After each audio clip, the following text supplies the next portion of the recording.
The name Jerusalem is not strange to the inhabitants of the earth. Jerusalem is a holy site and is the capital of the ancient Israelite Kingdom. It is also the direction to which Israelites, Jews and Christians pray, and is just as equally important to Muslims. The third holiest site in Islam, Al-masjid Al-Aqsa and the Dome of the Rock, can be found there. It is also to be noted that it is from Jerusalem, otherwise known as the city of David, that the Prophet Muhammad is said to have ascended up to heaven. The mention of this occurrence can be found in the Quran, Surah 17, Al-Isra, also known as Surah Bani Israel, translated as Children of Israel. The holy city of Jerusalem is of importance to a great many people. But what if the place we've all believed Jerusalem to be wasn't the correct location? What would that mean to billions of followers of the Abrahamic Faiths? Jews, Christians, Muslims, Hebrew Israelites and Hebrew Ishmaelites alike. Could such a large-scale conspiracy exist? Could there be truth to such a claim? According to Chief Rabbi Howshua, man has conspired to keep the true followers of the Abrahamic Faiths away from the holy city Jerusalem. Having knowledge of both the Bible and the Quran, I was fascinated and determined to meet Howshua and document his research. On our travels, we were accompanied by Shaykh Ayid al-Abid Abu Sa'a, leader of the Talabin tribe, and Nathaniel ben Israel from the African Hebrew Israelite community in Dimona.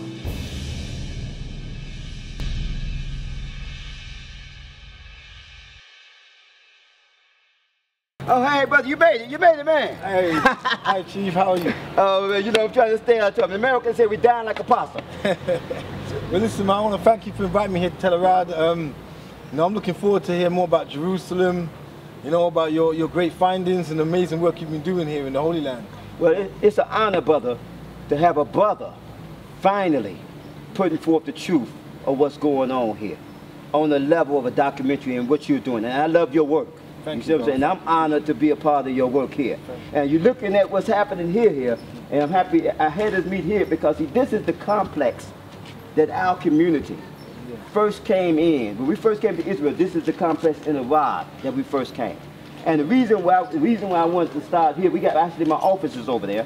The reason I wanted to start here is because something very amazing happened. In 1962, what happened is that they actually discovered a site called Tel Arad, which is the only house of Jehovah in all the land of Israel. Now the archaeologists use the term Yahweh, but the religious people use the term Jehovah. But the fact is that they discovered that in 1962. In 1967, our community came here.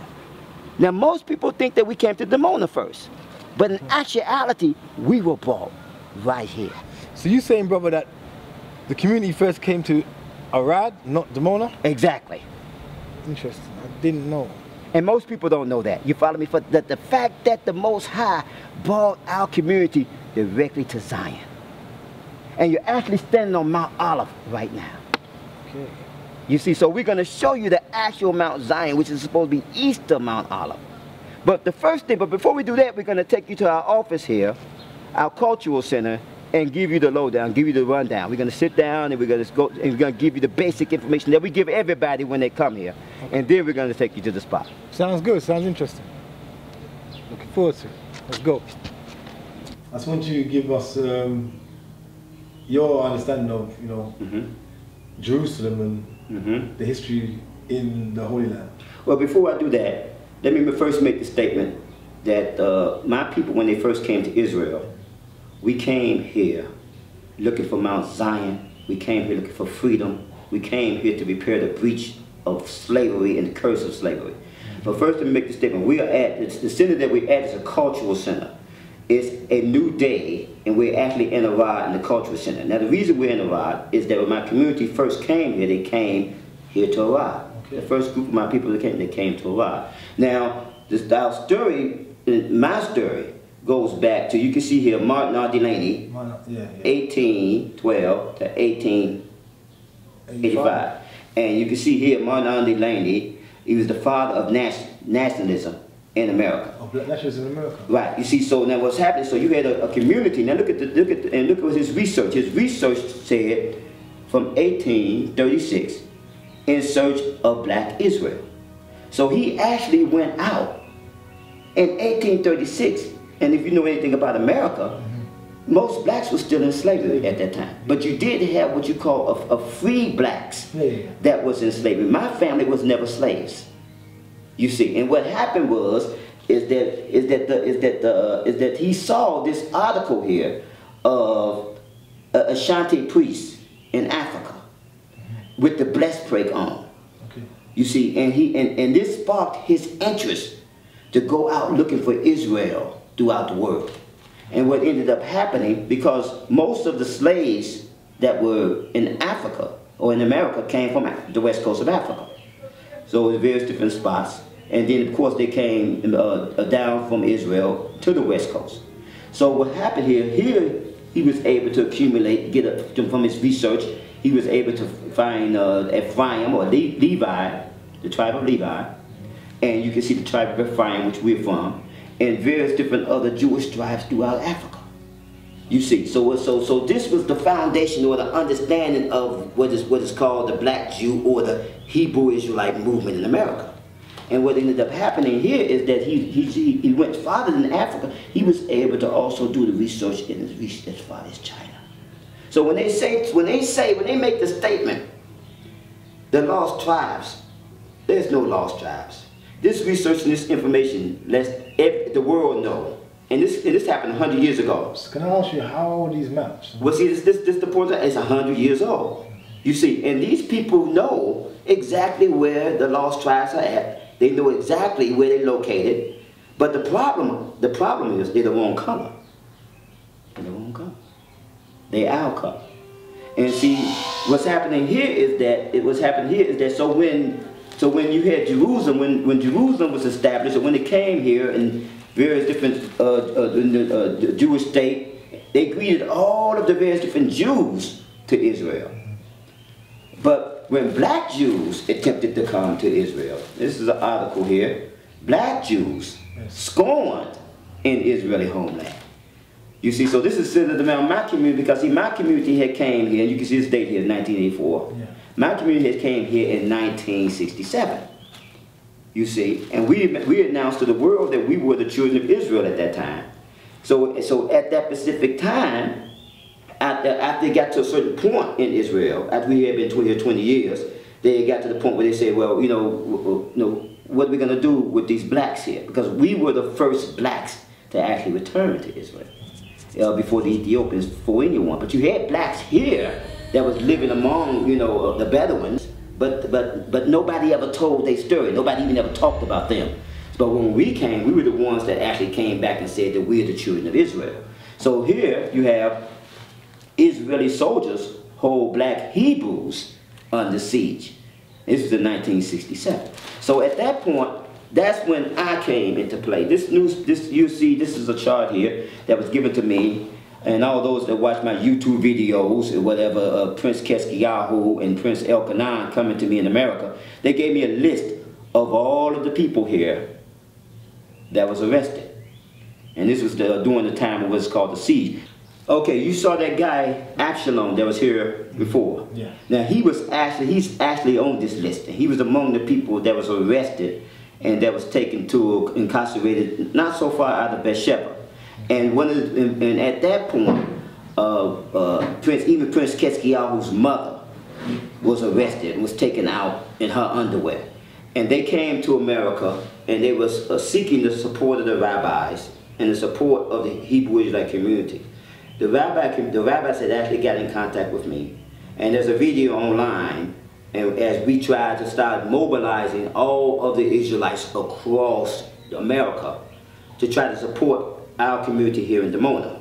And so what was going on here, so at that time you can see we had most of the people were being called black Jews, and we had you know, you see Israelites celebrate Passover. These are all newspaper articles that they had in America. But my specific family, we had actual proof that we represented what is called the original rabbinical order. You can see this stone here. We took this stone to the rabbinical, or to what they call they call him in New York City a Vachovich, He was the guy, you've seen his picture a lot of Israel, they actually called him the Mashiach. Now this is what is called ancient Hebrew, or some people call it Paleo Hebrew. And this here is Yud, Yud, Dalet, Lamet, Mem, or Yud, Lamet, Mem, Dalet. And that means as teach are to. And this is an ancient Hebrew. And when I showed this to the rabbi, they were astonished. Because they said that when our people, speaking of Prince Hezekiah, was one of the first people that came here, and he also was one of the first people that actually came to Israel. He lived here in Iraq. He brought them the Bible, and they said, well, when your people came to Israel, they just showed us the King James Bible.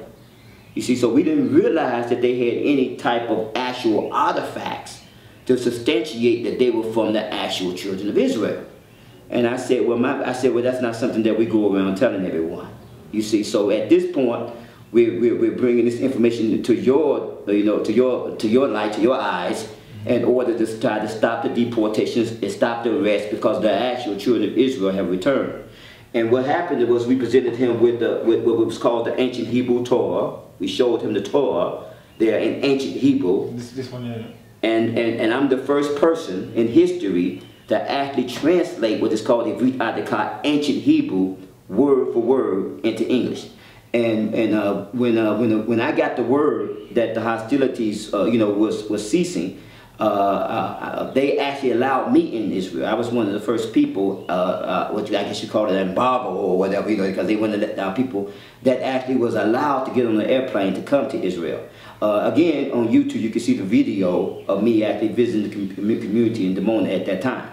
So what ended up happening is that from that period of time, our people have been coming backwards and forwards to Israel, but then another process took place. Because there was a problem with us coming as black Hebrews. Some of the rabbis said, well, let's just go to Israel as Jews.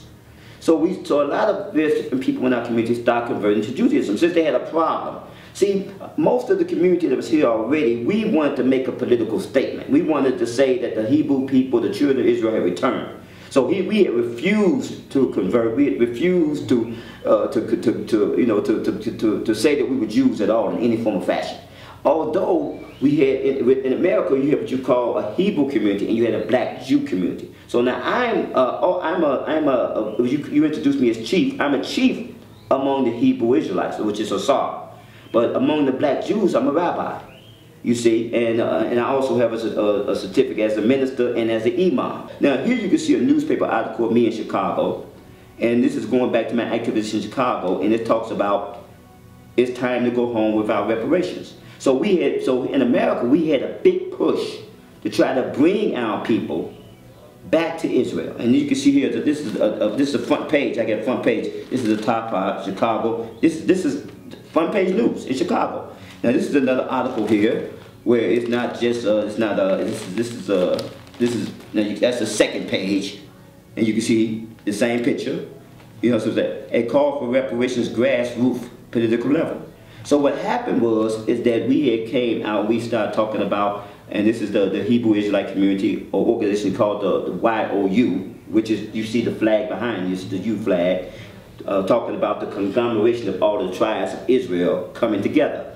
And what ended up happening, because of that, we had made a move to try to come to Israel and to try to bring our people in. But as I pointed out to you before, when I first came to Israel, one of the rabbis they came to me and they said, well, what did you think about Israel? And I said, well, it's Israel.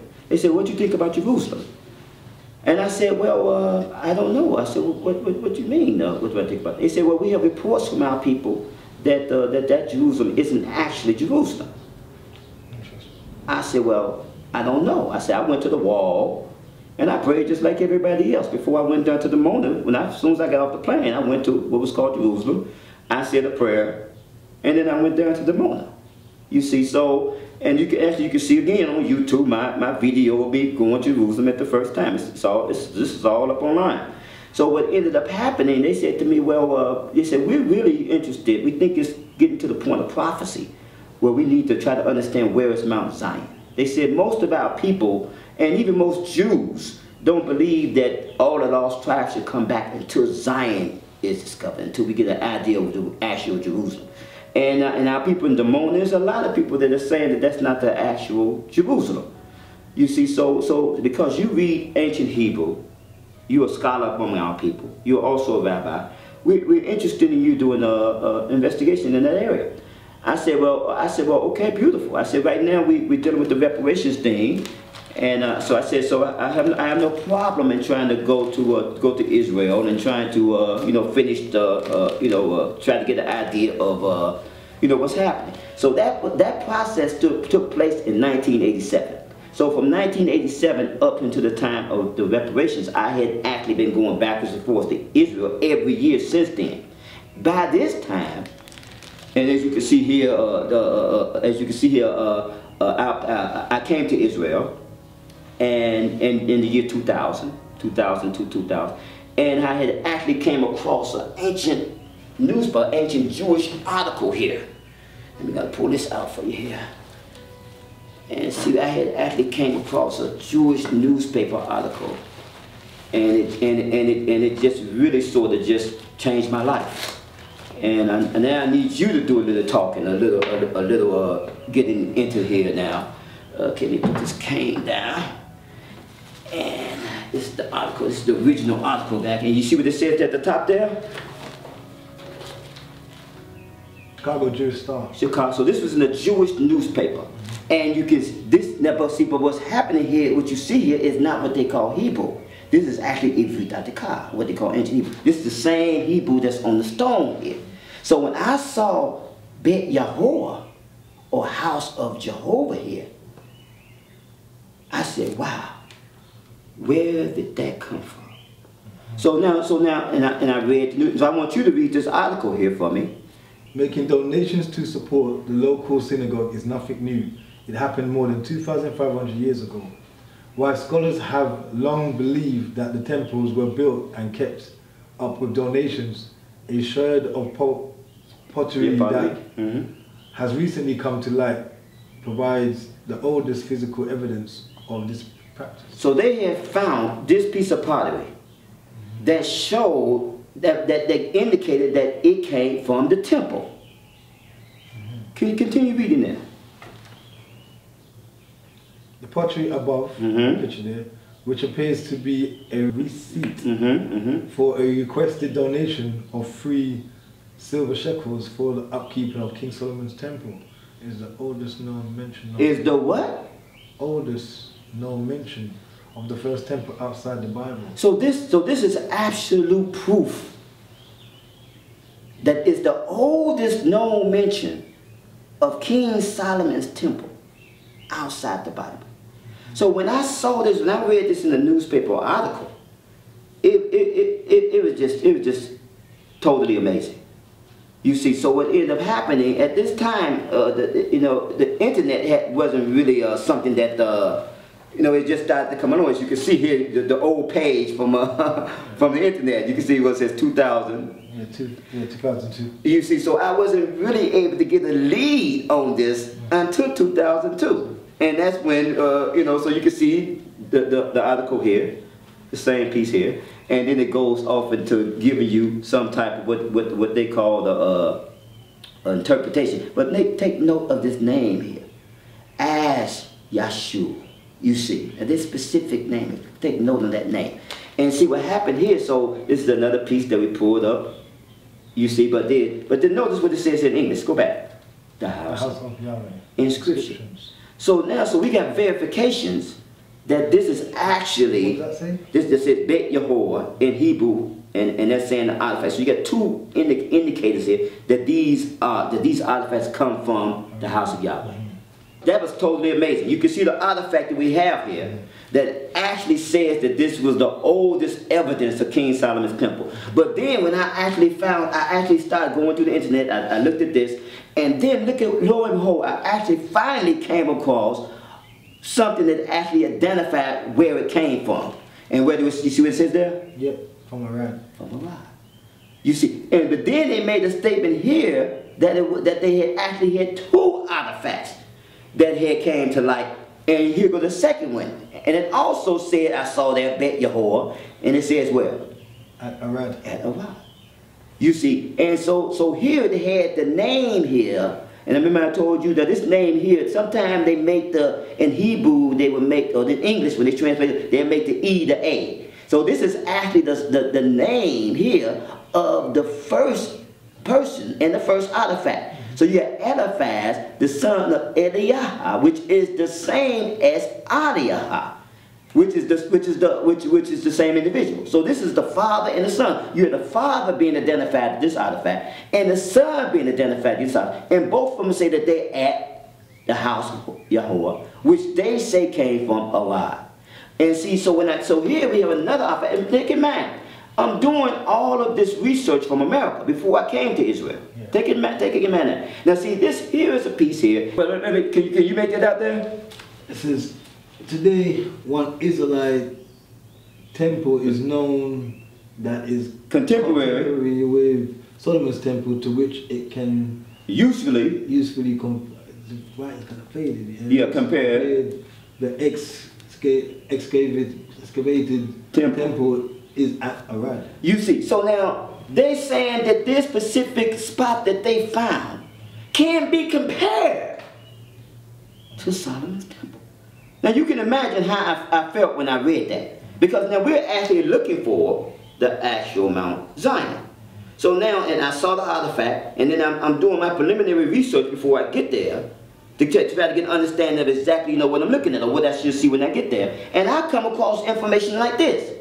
And then read this line here. And Israelite what? An Israelite temple is in the full meaning of the word house of Yahweh. So they say this is an Israelite temple in the full meaning of the word house of Yahweh. I mean, this is absolutely the place. So you can see why I started to get excited. And so then look at this here. This is again another book. And okay, let's start there. The 9th century. 9th century BC temple from Arad is the only. Is the what? Is the only Israelite temple to the Hebrew God Yahweh ever recorded in excavation.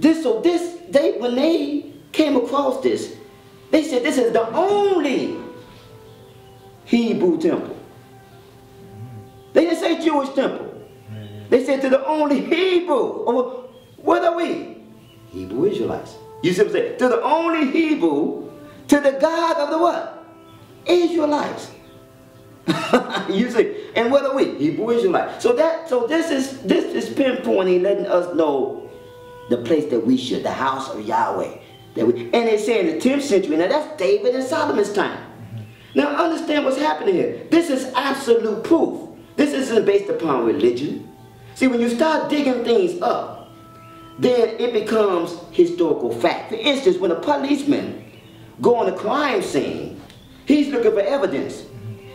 As he picks up certain things, he tags them. This is what the archaeologists do. And it becomes a fact. So when archaeologists found this place in 1962, and they started excavating, and all of these artifacts came forth, it became a fact that this was the only house of Yahweh that they had ever discovered in all the land of Israel. Not the place that they call in Jerusalem. Take in mind, right here. So now let's go again. We got another. See, all of this is research. And right there, one well-known, one well-preserved. One well-preserved example is a temple at Arad, opposite to which in use at the same time as the Jerusalem temple. So they're saying that this temple here at Arad was at the same time as the Jerusalem temple. Now, a lot of these people have these, you can see they got the artifact here, and they actually have a diagram. This is the first time I was able to actually see a diagram of the place. You see, so now when I actually saw this, I said, okay, that's very interesting, because we know, especially among Hebrew Israelites, that we know that the temple was destroyed and not one stone was going to be left upon another. So when they keep calling this temple, we understood, but when we saw this picture, we said, aha, this doesn't look like a temple. This looks like a tabernacle. Okay, so now see, so this artifact here is actually identifying, it says Bet Yehoah, and it actually have it there, but we can see here where it makes, I'm looking at the diagram not of a temple, but I'm actually looking at the diagram what is called a tabernacle. That's the Arab sanctuary. Right, and see here, let me just jump ahead here. You see, just give you some understanding. See, this here is what a temple looks like, or what the Temple of Solomon looks like. But this here is what the tabernacle looks like. So when you put these two diagrams together, you don't see this. You see this. You see. So this understanding that I had gave me the understanding that we're looking not at the Temple of Solomon, which we knew was destroyed, but we're actually looking at the Tabernacle of David. You see, what was on Mount Zion. So this is what we suspect we're actually looking at, because the scripture says that Zion would be the spot that would remain. You see. So now when Bob Marley came to Israel, he actually was looking for Mount Zion. You see, he was singing about Zion all his life. Yeah. He came in looking for Mount Zion. His son is here right now, today. You follow me? Because they didn't know. They still go up there to the spot they call Jerusalem. You see, this information that we're putting out now, and you're from Jamaica. Yeah. You see, so this is information that need to go out in order that people can understand, especially our brothers from Jamaica, where is the real Mount Zion. And you're going to see that today. We're going to take you there, and we're going to show you the real Mount Zion. You see, so what's happening now, but what we're seeing now is actually documentation. Because this popped in my mind. But now I'm looking, I'm saying, okay, where's the verification of that? So here we go. And could you make that out? The discovery. At Arad. Keep going, keep going. Was a temple which stood on the northwestern corner of the Israelite Citadel. Okay, so, and the scripture says Mount Zion on the side of the north. So that pin, continue reading, and it was. And it was at the Israelite sanctuary to be uncovered. And it's key word here, and it's the first Israelite sanctuary to be uncovered. You see, so again, we saw the word only, and now we see the word what? First. You see, so now here, this is the point, I got a lot of stuff underlined here, but I'm just, since we're going to try to make this very quick, okay? And try to get you out of there, because I know you will see. But then out here, it got to be very interesting, because it said, in spite of the differences between the Arad temple and that which of King Solomon, there's a great resemblance between that of the former and that description of the tabernacle. So what they're saying here, they said the description of what they saw here looks like, not so much like the Temple of Solomon, but like the tabernacle. You see, and it came to my mind, Tabernacle of David, on Mount Zion, that the scripture said, because the temple is supposed to be destroyed, but Mount Zion is where the Most High is going to come back and dwell forever. You see, here in Israel, there's a lot of deception. See, you have Christians and Jews. They constantly saying that there's going to be a third temple on what they call Mount Moriah. They say there's going to be a third temple there on Mount Moriah. You've heard of this. And you know this is where the Dome of the Rock is at. And the point is that when you read the scriptures, it tells you that the Most High is going to build his house and going to remain on Mount Zion, not on Mount Moriah. So the deception here is taking people away from Mount Zion. So if the people really wanted to build a temple, they would build it on that church site that they're calling Mount Zion, rather than the temple mount, you know what I'm saying, where they call it Mount Moriah. You see, so this is the deception that the people have in the scripture, and people that even have read the scripture haven't even made the correlation that Mount Moriah and Mount Zion are in two different locations, and that the Most High is going to dwell on Mount Zion forever, and there he's going to build his house. Now it makes a profound statement here. It says, at Arad, for the first time, we see a king sanctuary. King David.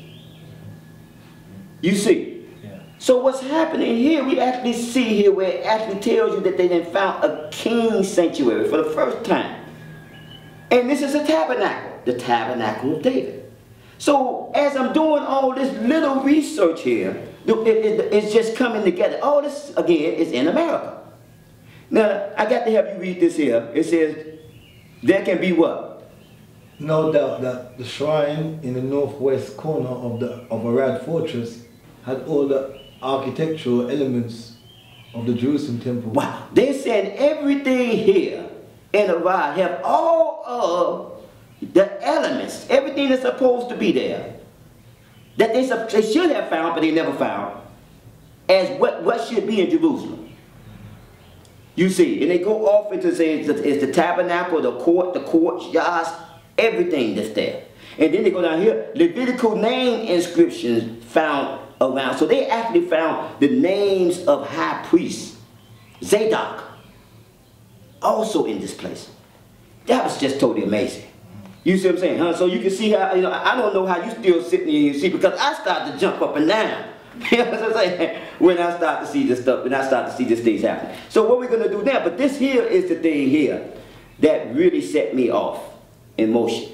And when I looked here and I saw the walls, I didn't see the fort. Because I'm looking for, David took the castle, it says, of Mount Zion. So when I looked here, I didn't see a castle. You see. So at this point, after I read everything else, when I came across this article, I didn't see a castle. When I came across this article, I didn't see a castle. You see. So it left me with a big question mark until I actually came here to arrive. And when I came here to arrive for the first time, this is what I got at Television, which is now where we're going to go. We're leaving now, and we're going to finish this presentation there. And you can see here, this is the same city walls, yeah.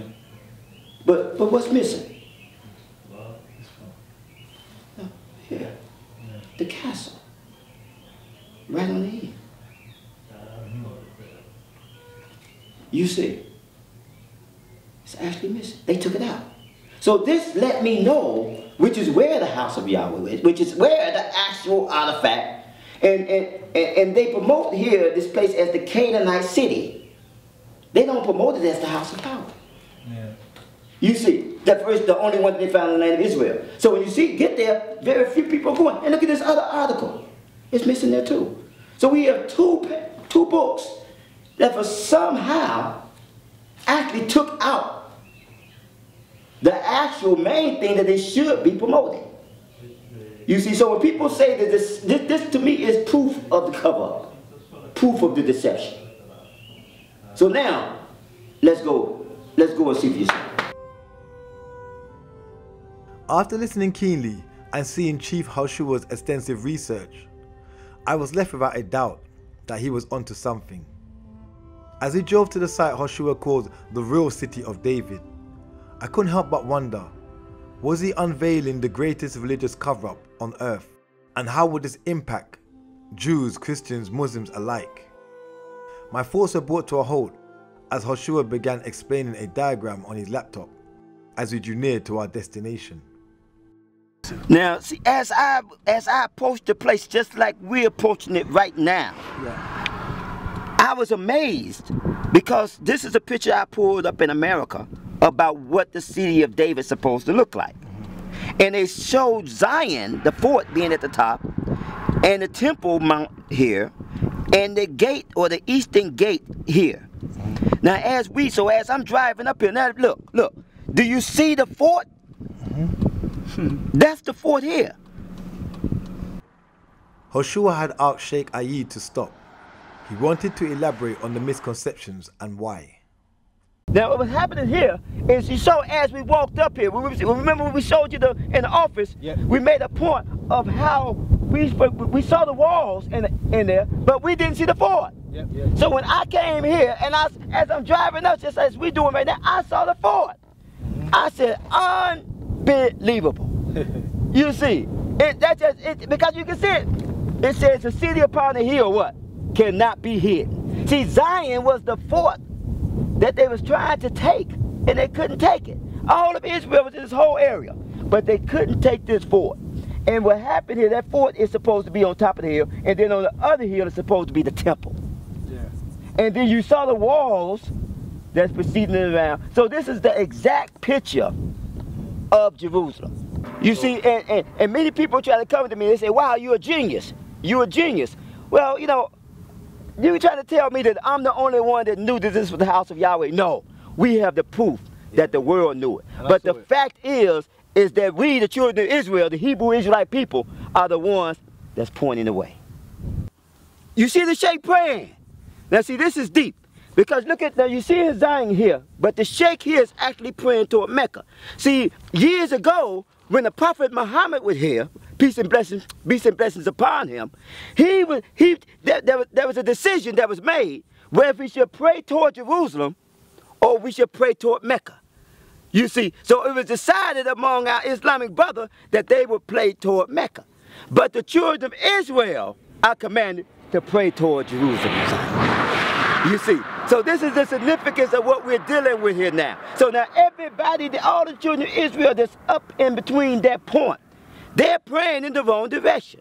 Now all our Islamic brothers that's praying toward Mecca, they're praying in the right direction. But the Hebrew Israelites that doesn't know the exact location of Zion, they're praying in absolutely the wrong direction. We had reached our destination. Before we headed up to the top of the hill, Brother Howshua stopped to share more insight. We have to stop here, brother. See, because as I'm showing you and telling you about the place, I'm letting you see it as it unfolded to me. So as we drove up, we saw the fort at the top. Where in America, it didn't show that type of research. You actually saw, as we was down in the center there, the place there, the actual fort where it says Kodesh Kodeshim, Holy of Holies. But now, as I'm driving up here, I had to stop the car because I saw something. You see this map here? Hold that map for me. That map says City of David. Jubicite City. Now we got here, we got the you see the gate? Yeah, the gate. You see it up at the top there. Yeah. But now it's supposed to be what? The Guyana Spring is supposed to be here, right before the gate. So now, as we walk over there, we're supposed to see something square and some type of source of water. Okay, now let's go on over here, brother. Let's see this. Now this was the first clue that I had. And I stopped here and I had my sons with me. And I said, hold up, look at this. It's a square. It's a square. It's a square. And then I said, that's a square. So then I started looking for a water source because there's supposed to be some type of pool here called the Guyana Spring. So we came through here. Come on here, brother. Come over here.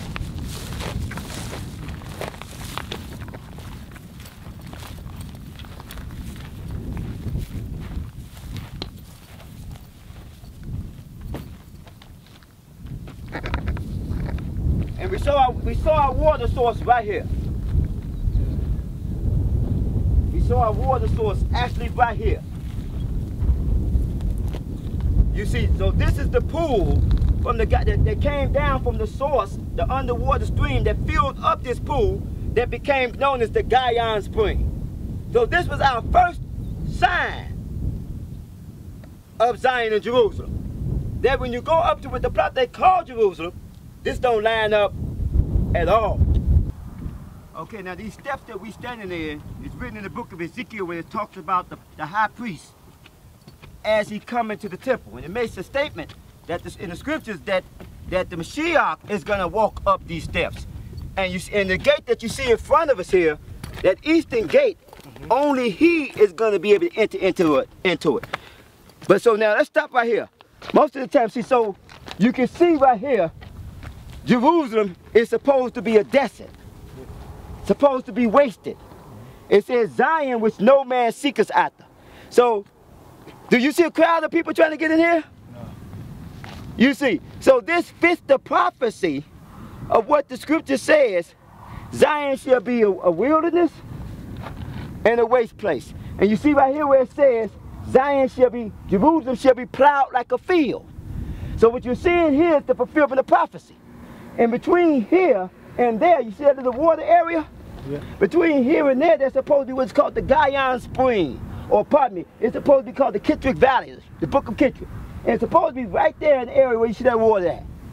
You see, so everything here between Mount Olive and Mount Zion.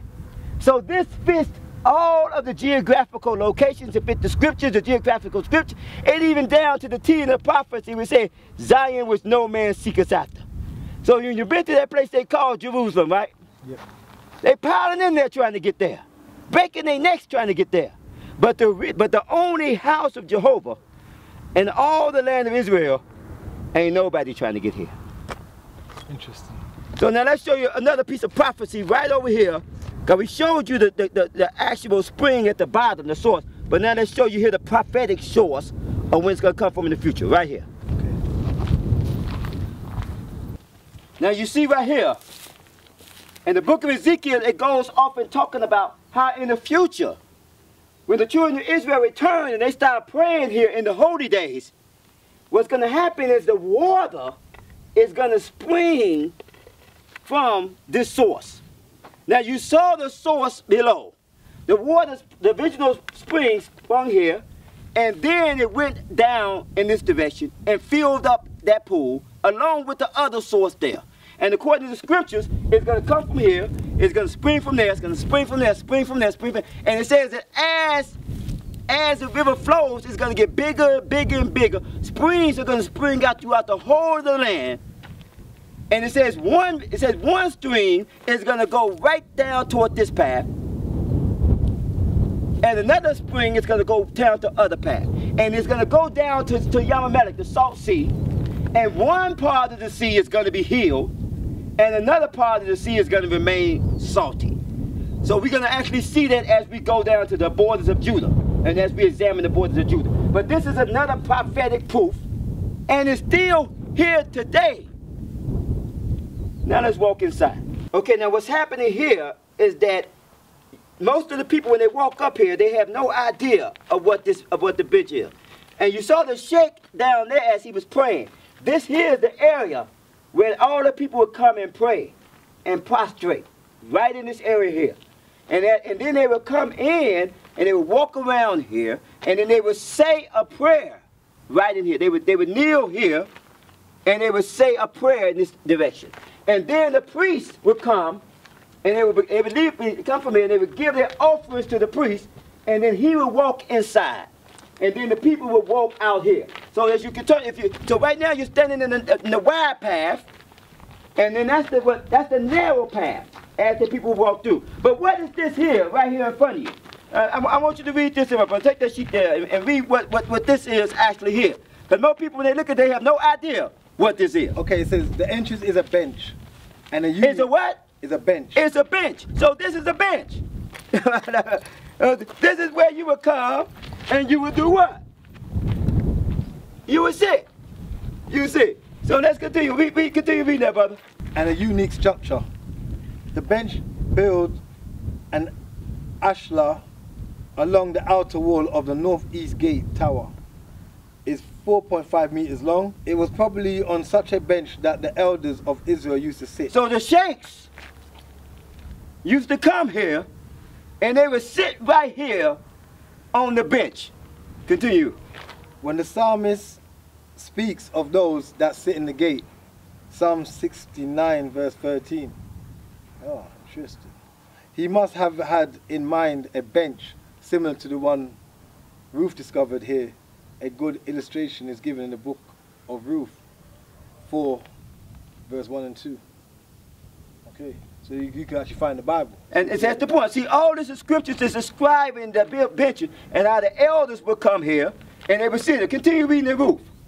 Okay, so then Boaz went up to the gate and sat down there, and behold, the kinsman of whom Boaz had spoke came by, and he said to them, he said to him, sit down here, and he sat down. And he took 10 men of the elders of the city and said, sit ye down. So the sheikhs, the elders came and they said, all 10 men, they would come down and they would sit here to bring forth judgment for the people. And the prophets of Israel will also come here and prophesy.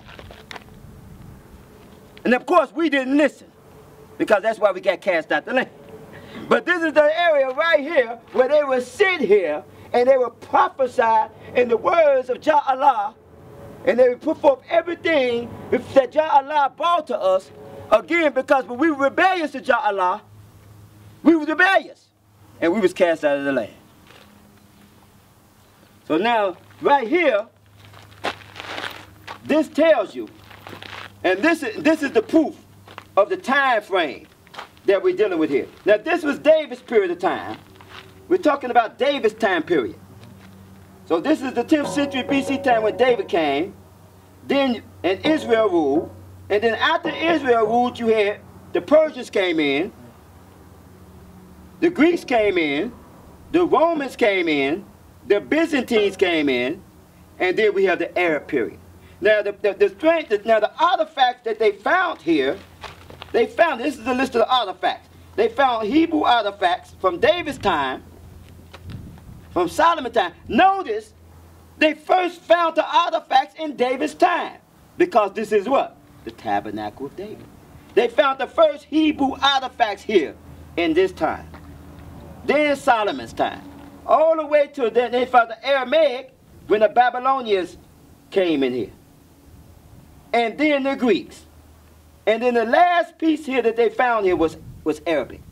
And what happened here, and they found artifacts here that says house of Allah, place of Allah. And what happened is that at this specific time here, this was the first time, this is the very key period. Because in this period, the First Crusade took place. And I have a document in Arabic that calls this place, that calls this place Aliyah. And it says in Arabic that the Arabs made agreement with the Romans to keep the Hebrew people from this place. To keep all the Hebrew people from any knowledge of this place. And that agreement was written in Arabic. We're going to have our brother read that later. That agreement was written in Arabic, and it was written at this time. And at that point, the place was buried. This place was literally buried. It was in a hill. It was in a hill, a heap. When it was discovered, it was just like this. It was buried. The whole city was buried. The Christians and our Arab brothers feared, specifically our Palestinian brothers, they feared to destroy the place. So they buried it. But what happened, as the rain came, the water dissipated, and it started to uncover the city. So nobody uncovered this place. When the archaeologists came in 1962, it was already uncovered. Jah Allah uncovered this place and brought this place to light again. According to Howshua, there was a great conspiracy in the land. He explained that the walls in the city currently known as Jerusalem have inscriptions on them written in Arabic, stating when they were built, and that the time period would unveil the truth. You see, so they have artifacts of Beit Yahweh in Hebrew, but in Arabic, the house of Allah. All that proof verifies that this is the place. That's why all of the people are going to gather here, as your documentary go off into, and as the truth being uncovered. All your documentaries are pointing to this time frame, to this place. Everything that you were studying, you've been researching, has been leading right to this point. Let's go inside. Okay, so right now we're standing here before what is called the Holy of Holies, or actually what's called the temple area. And I want this brother here to read this here, to give an idea. Okay, from this description, it is clear that the temple was built on a long room plane rather than a broad room plane. You see, so the fact is that what we have here, you can see how this is not a temple, but it's actually a tabernacle. And when you look here, holding that up, you can see that the ark sat there. And that this area here was the Holy of Holies. This is the holy area. Here you have what's called the table of the showbread. And here you had the candlesticks. So this was the setup that they have here. Now when you go to Rome, you're going to see the candlesticks. But you're not going to see the showbread table or the ark. Because this was the place that the Romans came and they actually took the vessels from. It was actually from this place here. That's why you only see the candlesticks. Because that's the only thing missing here. So they came to Zion and they took it from here and they brought the artifacts to Titus Gate. And see, so that right now, so what you're seeing here is the ark set there. And I'd like to show people the area here, if we get a little closer. This was the Gihon Spring. This is the source of the Gihon Spring. We're going to actually walk down inside of there. Because underneath here is where Hezekiah redirected the spring from that direction down into the lower city. King Solomon was actually anointed right here as king. Esau, peace and blessings upon him, Jesus actually came right here and he was teaching the Torah. The Torah scroll was reached out here.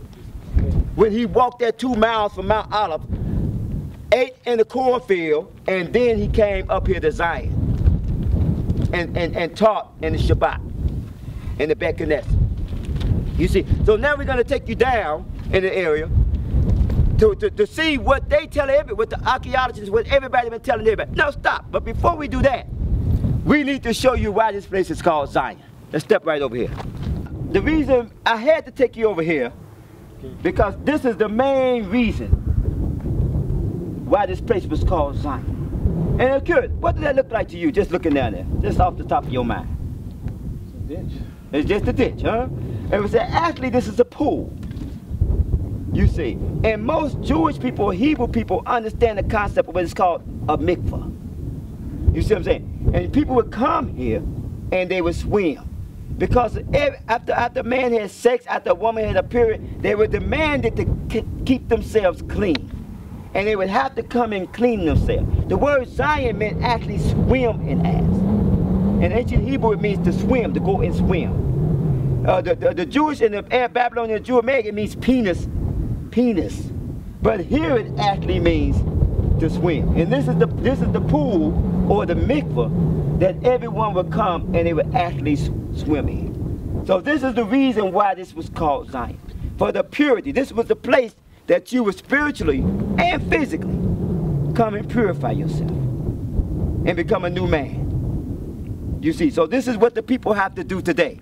So now we're going to take you down there and we're going to actually show you why the testimony that they made that this is Mishkan David, the Holy of Holies, the only house of Jehovah in all the land of Israel. And I'm getting old. Look at this here, man. Now see, I got to show you, before we leave the top here, we got to show you this diagram. Now you can see here, where it talked about Zion is in the side of the north. And that's right there, Songs, where it makes Zion is in the side of the north. So as you see, and it's also said Jerusalem, surrounded by mountains, as Songs 125 and 2. So now look at this here. If we could have to put a pan around, look at this here. All of this here is surrounded by what? Mountains. It's surrounded by mountains. You see. Now when when we take you up to the spot that they call Jerusalem, you're going to see it's on top of a mountain. Interesting. It's not surrounded by mountains. Well, I can see myself, this is surrounded by mountains. So you're saying the average Jerusalem is on top of a mountain? On top of a mountain. You see. And see, so this you can't change. You can't change the geography. You can't change it. So the archaeology fits this place, the scriptures fit it, and the geography fits it. When you go there, the archaeology don't fit it, the scriptures don't fit it, and the geography doesn't fit it. You see, so you have Zion here in the side of the north. So this is the northern edge. This is televised here. And this is the, you see right here, we're on the north side of this valley. So Zion is the side of the north. So everything here is fitting. You see, and we got Mount Olive there on the east, and as I pointed to you, we started there. And David fled from here, went through that road, and when he got to the crest of Mount Olive, he sent Zadok back with the ark here. And Zadok brought the ark back here, it remained. And they found an artifact with the name of Zadok in this place. Unbelievable. You see, so the archaeology fit, the geography fit. We pointed out to you the book of Kitron. When you go there, you're not going to see a book. You're not going to see any clue of anything, any type of water source between Zion or the Temple Mount and Mount Olive. Interesting. So now let's take you down there to see the actual Holy of Holies. Okay, now see, so now this is the reason why you came all of this far. You know, right now, this is the point where we at now, where the main focus, the main energy, everything that we came to Israel for, all our research led to the point we have right now. Now you can see that they tell you that this is the what? Holy of Holies. You see, and Shaykh. המקדש היחיד שהתגלה עד כה. And in Arabic. المعبد هذا هو المعبد الوحيد الذي عثر عليه حتى الآن. You see, very clear. They're telling you all three languages. Yeah. You see that this is the place. Now you see here, now read that again, brother. This is what? This is the only temple discovered so far within the boundaries of the kingdom of Judah. So they're telling you clearly here that this is the only temple, or we know is the Tabernacle of David, that they have found, and they're telling you within the kingdom of Judah. So this is Judah. This is Judah. And what was you telling me, Shaykh? המקדש היחיד שהתגלה עד כה בתחומי ממלכת יהודה. And what was your testimony, Shaykh? And you said you know that this is the land of Yehuda. I know this is the land of Yehuda. It's southern of this Jerusalem, what they call it today. That's not the land. That's not Judah's land. It's not Judah. Jews live in the south of Jerusalem. That's Jerusalem. And see, and I know that you have Bedouin in this area that know that this is. Yeah. And you have Jewish in this area that know that this is. Can you bear witness to that, Shaykh? Can you bear witness? Speak up. I can be a witness because you know some of the Bedouins. Okay. I know from even themselves. They know some tribe, one tribe, Bedouin tribe. We call them Bini Israel tribe. We know the correct. Before they was Bini Israel. Okay. But today they are Bedouin, they are Muslim. Maybe. They live in that. And we know, as you know, that's before 2,500 years. There's in this place just a Bedouin, in this area, Bedouin and Bini Israel. Only.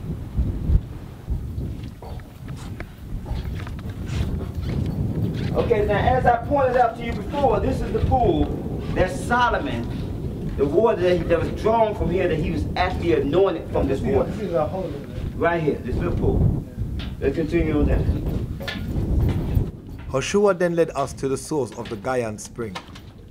And what you're looking at now is actually the source of the Gaian spring. This is actually the source. When we were outside, we saw the little crack. That crack originated from this source. And then when we were outside, we saw the other bigger crack. It originated from this source. So this was actually the source of the Gaian spring. And then later on, Hezekiah built this channel.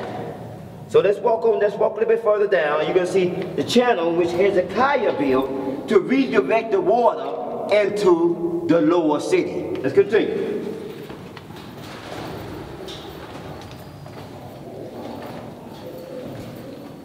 And what we have here now is that we have the actual source that Hezekiah ran down into the lower city. Now from there, the water, he opened up this channel, the water started flowing down into here, fill it up, and it would go into here and go down into the lower city. So this is actually Hezekiah's tunic.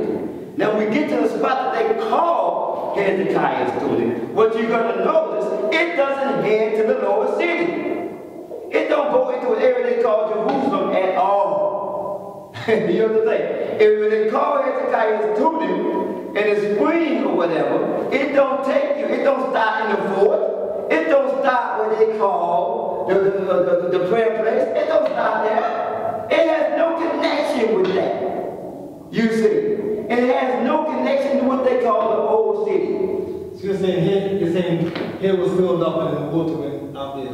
That was the source. And before the water flowed, remember, down into that crack, and then down into the other, from that direction. But then Hezekiah redirected, plugged that up. He opened this up, and he redirected the water where it didn't go in that direction. It came here. It could flow very easy, and then fill up there and go out.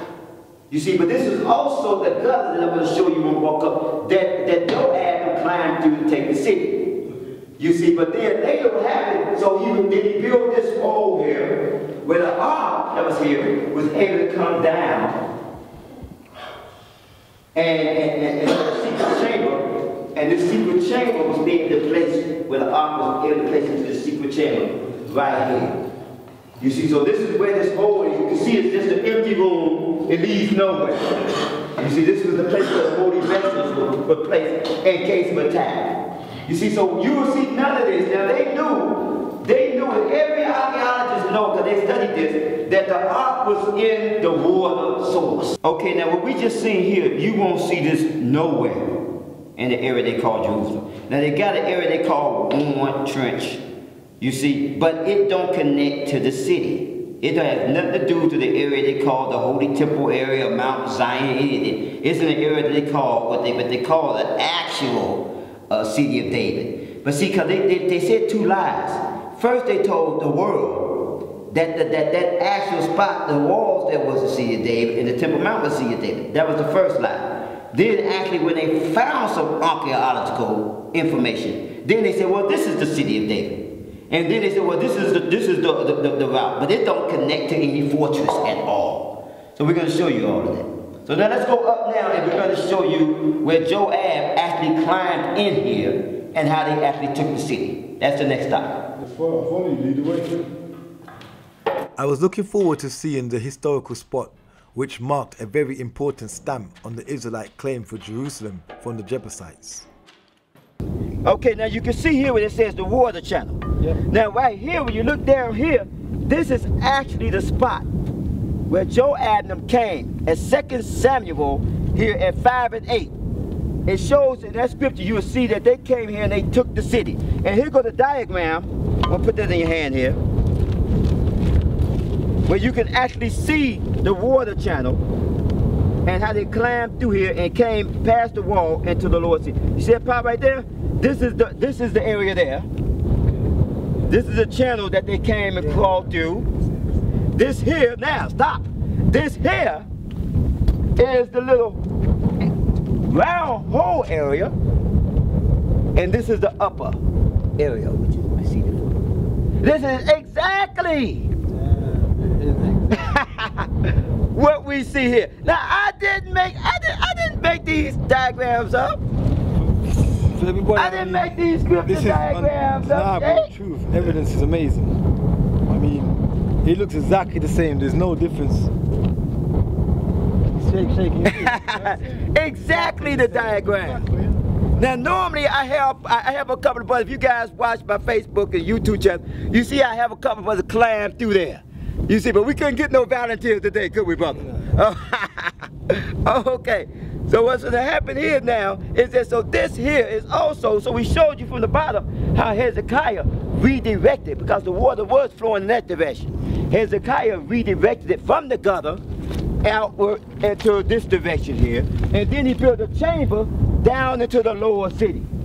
Now in the lower city here, that's where we have the pool. That's where we have the pool.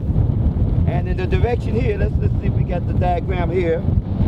Anybody, did we carry one of those wide maps with it? Anybody got one with them? In your pocket there? Yeah, beautiful, beautiful. Thank you, Nathaniel. You see what I'm saying? And we got to mention the cameraman's name. That's our brother. Who? Cameraman, man. Man, let's mention your name. What's your name, brother? Nathaniel Ben Yehuda. That's it. So we got to mention. Wonderful work. And you can see here, they letting you know that the water came from down into the lower city area. It actually goes down to feel the water from here down there. They know the truth, man. They know. You see, but they know the truth, but they don't want us to what? Know the truth. They don't want us to. You see. So bananas all over. The truth is out. You understand? The children of Israel, the Hebrew people, telling it all. Okay, so now we're going to walk past here. We're going to take you around to the chambers. We're going to take you out. We've got to show you one more last thing. We got to show you the grave of King David. Come on, let's go around here. You can see, like I said, we're right here on the corner here. And what was happening is that the people, when they look down here, people say, hey, David, you ain't going to be able to get in here, man. Why? Because this fortress commanded a view. You can see all the way to the mountain that goes down to the Mound. You can see all the way up to the mountains, mountains all around, as the scripture says. And David, this is where David here, he saw the woman down there bathing. So it's interesting that the grave of David is right here. David's grave. Right here. You see, so these people, when they start talking about Zion and Jerusalem up there, it don't even compare. You see, any military person will let you know that you always try to get the high ground. And when the Jubilees were sitting around screaming, I tried to say that. no, you say it. No. I'm tired of talking. No, I was just going to say when Jubilees were saying that you can't come up here. Because they could see from afar everything. He said you can't come up here. And David did go up and take the stronghold of their fortress, which is Zion. But how did he do it? Through the gather that we just showed you. He sent 2 men, and they became the chief of his army because they came in here and they took it there. You don't see this there. It just don't fit. You see, so the fact is that OJ, when they pulled out the glove on OJ, you follow me? And they said, okay, OJ, this was the glove of the murderer. This is the glove of the murderer. And that glove didn't fit. That Jerusalem don't fit. This Jerusalem, the Amorite Jerusalem, don't fit. The Jubicite Jerusalem and Zion, and what they call Tel Aviv, it fits like a glove. Interesting. Guilty. Beautiful. So let me take you out here, and now let me show you why the Most High loved the gates of Zion more than all the dwellers of Jacob. Psalms 87. Let's show you why. So they couldn't take the city, and that don't fit. That just didn't, OJ's glove didn't fit. But you can see here, in the book of Nehemiah, it talks about when the people were rebuilding this place, they make a point of saying that they took the grave from the graves of the king, and they planted King David here. What had happened was that our people had started to take on Babylonians' ways, and they started to view where the body of the dead, the righteous dead, brought blessings upon them. So they removed David's grave from the place, and they buried it right in here.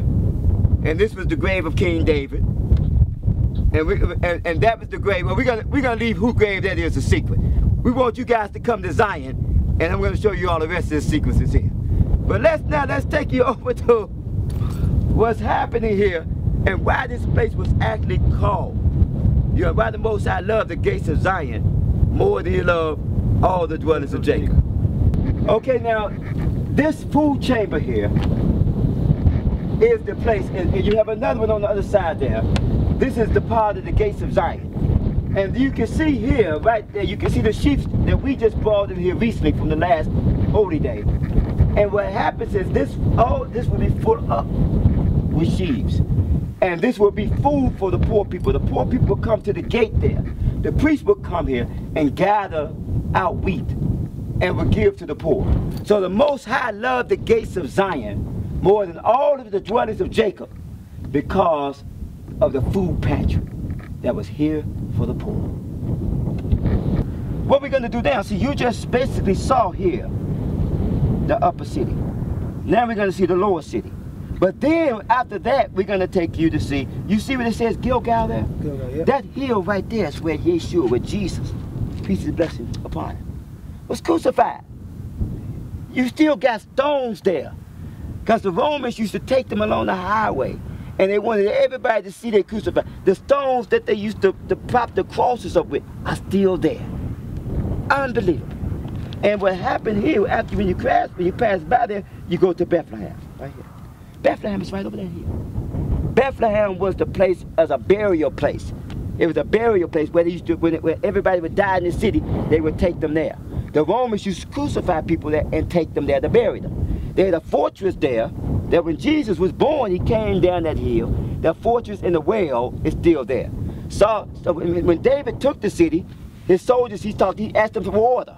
And they came in there, went into the well of Bethlehem, and they was able to get water. That's still right, that's right over that hill.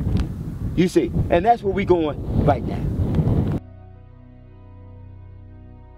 As we began our journey towards the ancient site and well of Bethlehem, I thought about the intense research and dedication Brother Howshua had put in.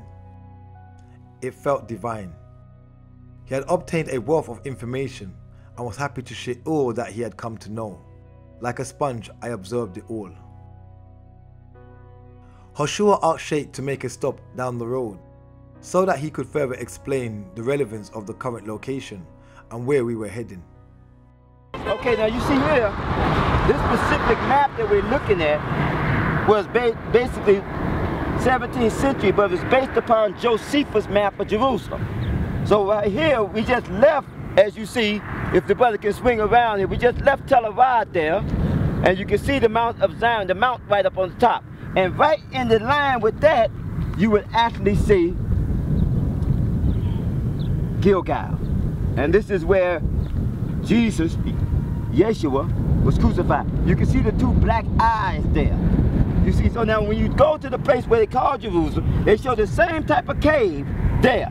But the fact is that the information here, there, isn't connected to what we just found in Zion. You see, so what we just found in Zion, walking down the main highway, this highway here was the same ancient road that the Romans, the reason why they used to crucify people on this hill. This village here was a part of the main road. For 1,000 years, people used to come up and down this village. So what we're going to do now, we're going to cross over there, and right over this hill, you see Bethlehem, which is where they used to crucify people and bury people over there also. So that's where we're going now. That's where David was from, Bethlehem, right? Exactly. Bethlehem. That's it. That's where he came from. That's where he was, and that's where Yeshua was born. Okay, perfect. Let's go. Where we at now, brother, is actually the 4th of Bethlehem.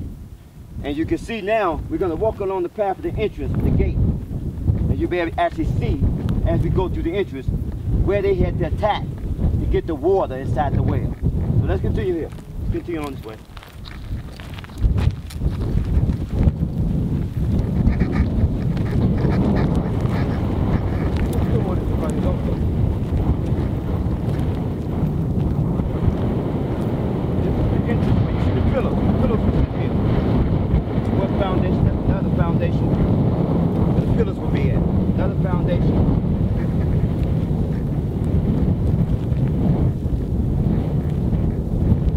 This here is actually the gateway to the fortress. You can see all the pillars here have been knocked down. What's happening here is that, look at this, this is the garrison and well of water. That's 2 Samuel 23, 15 and 6, and also First Chronicle 11, 16 and 18. And that's pointing to this well. And what happened was, the brother said, David said, oh, I want some water in that well. And the brothers came in through those gates, took the water, brought to David. And David said, hold up. But he wouldn't drink it. That same one, he wouldn't drink it. He pulled it out. I remember that. So you're actually looking at that well before you right now. We read that in the scripture, thinking how righteous was that. That they broke for the fortress. He said to them, "You won't be unjust of me to drink it." It was an act of righteousness done. Pulled it out.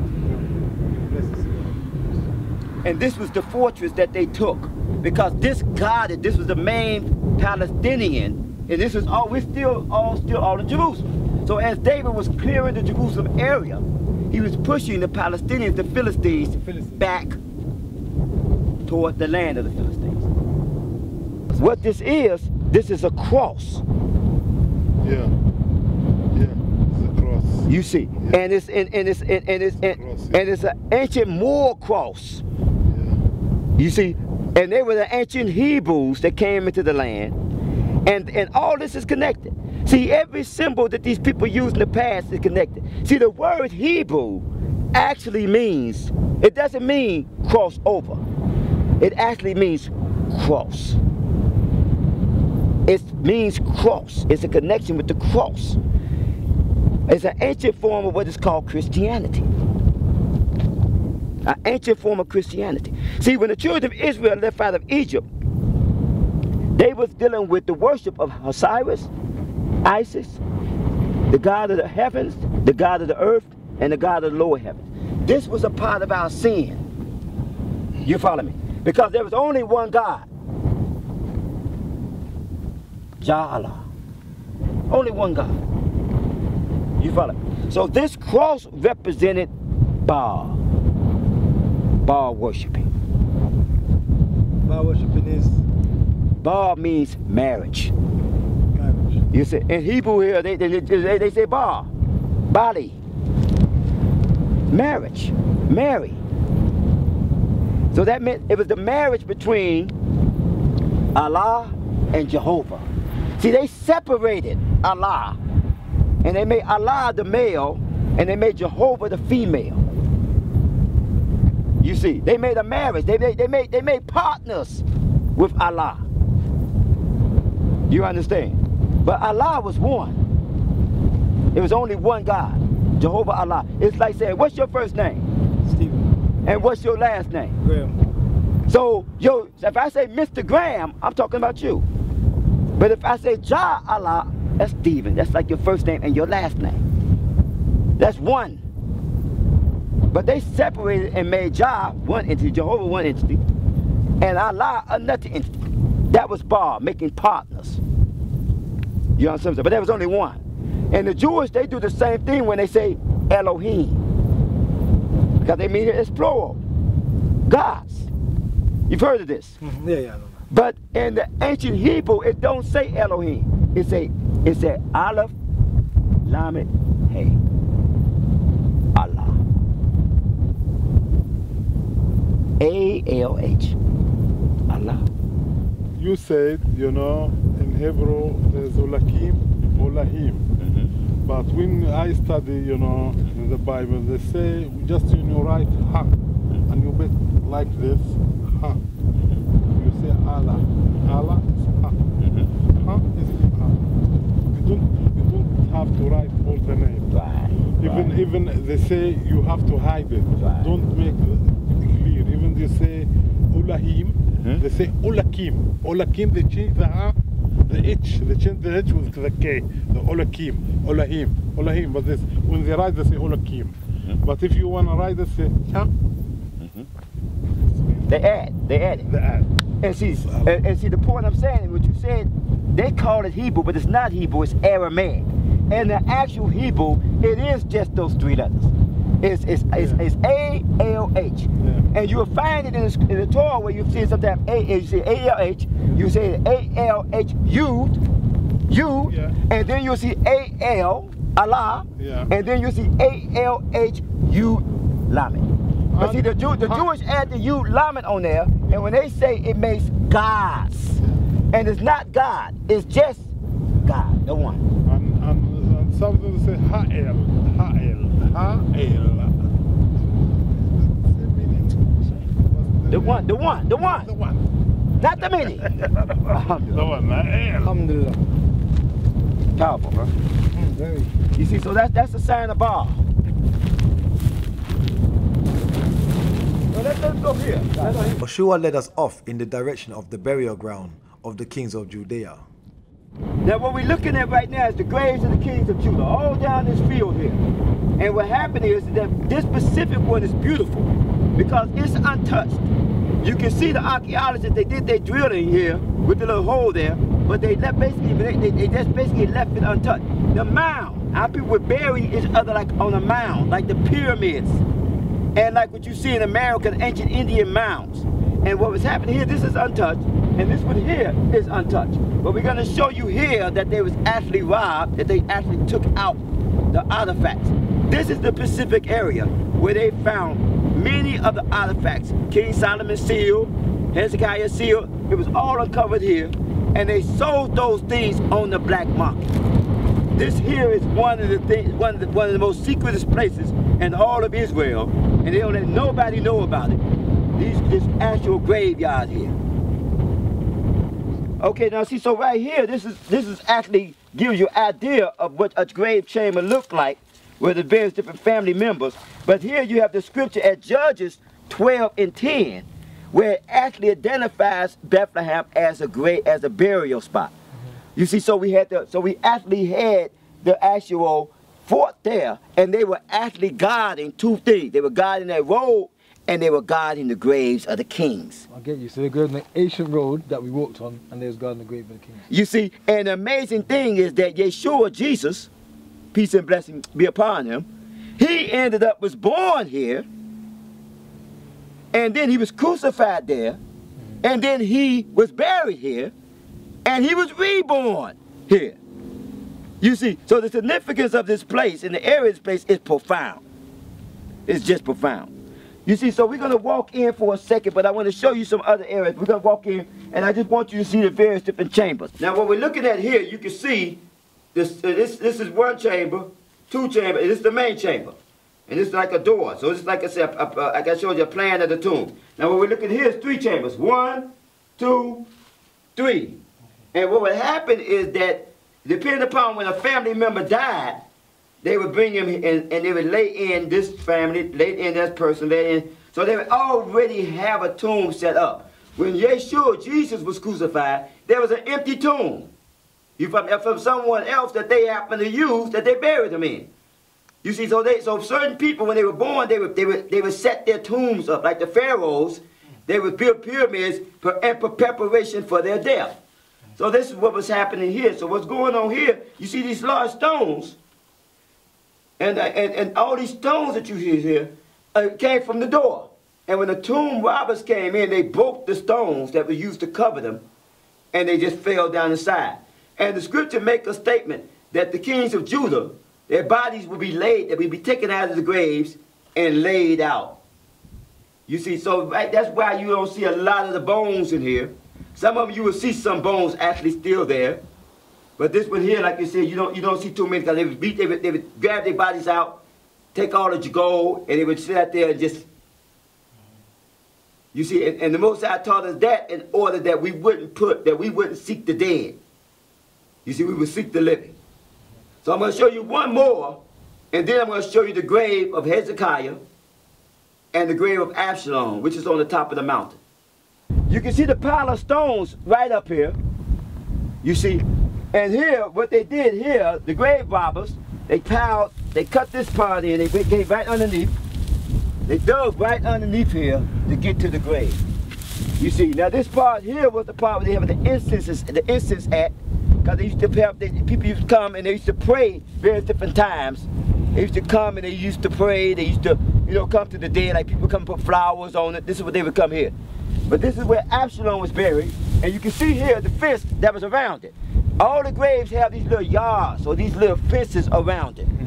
You see, so that's another way you can tell that it was a king or it was somebody of royalty. Because a poor person just got a little hill.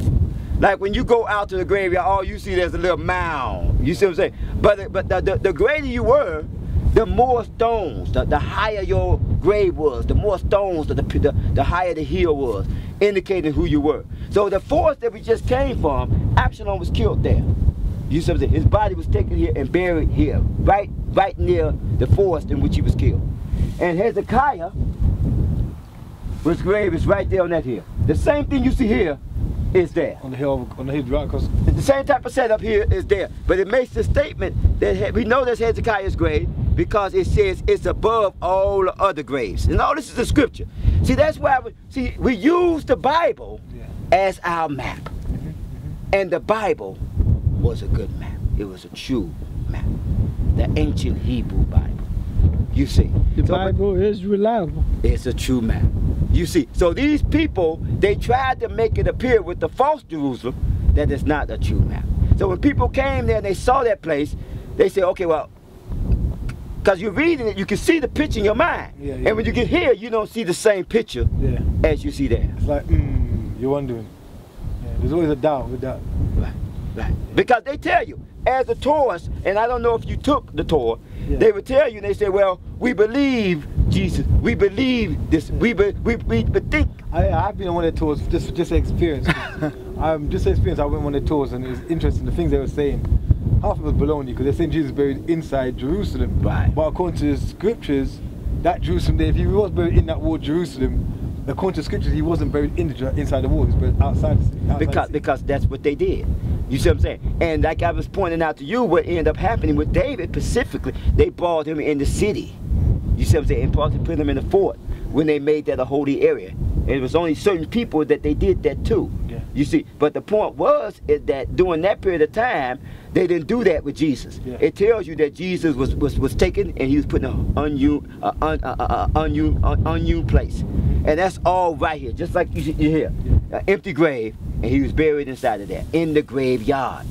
You see, so all of these things are very significant. But let's get past the point of Jesus. Let's deal with the point of Zion. Let's deal with the point of the graves of the king. Let's deal with the point of everything that was set up. The only house of Yahweh found this area. So now, when we go to Jerusalem, and as we go there, we're going to go down the border of Judah, and we're going to show you something else in the border of Judah that I haven't shown nobody else up to this point. I look forward to doing that tomorrow. I definitely do. Peace. Peace.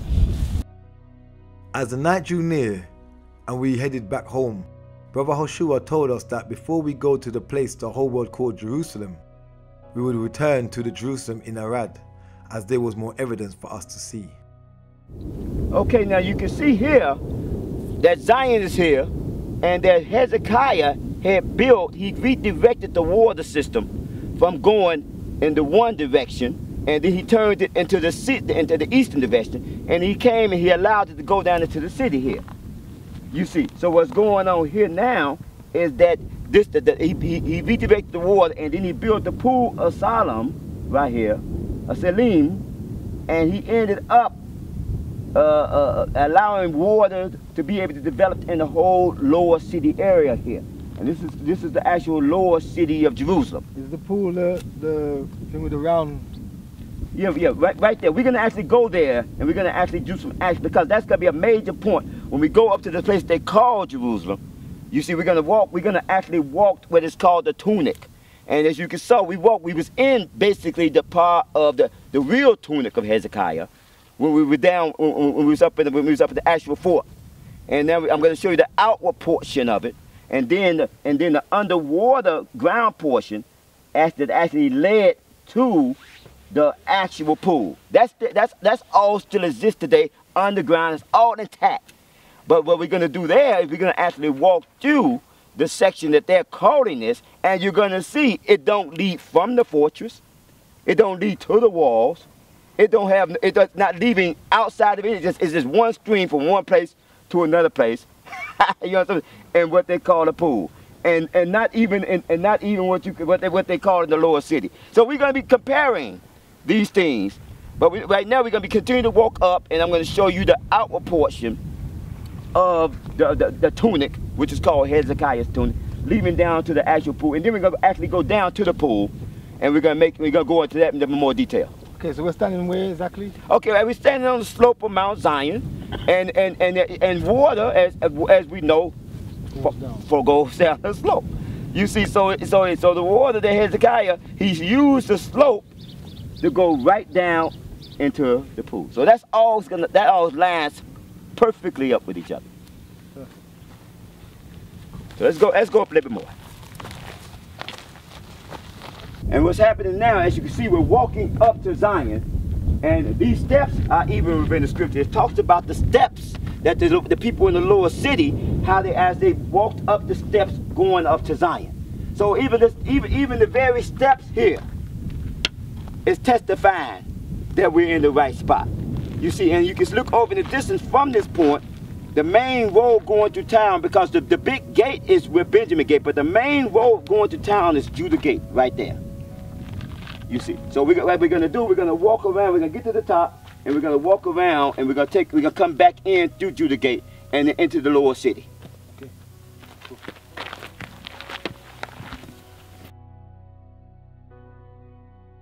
Okay, now as you can see here, this is actually the spot that Joab climbed up into the fortress. And what happened was, and I showed you inside when we was inside, how Hezekiah used this gutter to redirect the water down into the lower city. And so now this became a part of Hezekiah's tunic. And you can see here, and you can see the tunnels that was used here, that the water came down, it went into this tunnel, and then you can see the secondary tunnel here, and this angled it directly to the pool that you see down in the lower city. You see, so this all lines up. So when we go to the area that's called Jerusalem, we're going to actually climb what is called Warren's Trench, Hezekiah's tunic, down from supposedly the water source, or supposedly where they say it starts, and we're going to see where it starts and where it ends. And the wonderful thing about this is it's going to end up at a pool, sure enough, but at the same time, and we're going to see a water source. But where's the fortress? Now, where is the fortress that is actually supposed to have been taken? This is the thing that we're going to consider, because you're supposed to be climbing through there to get in the fortress. You see. So at this point in time, I think if we're going to really do this thing, me and you, well, even the old man or whatever, I got my clothes on, but we got to climb up through here. Now, I didn't come prepared for that, but we got to climb up through if we're going to do this in Jerusalem. So you ready for it?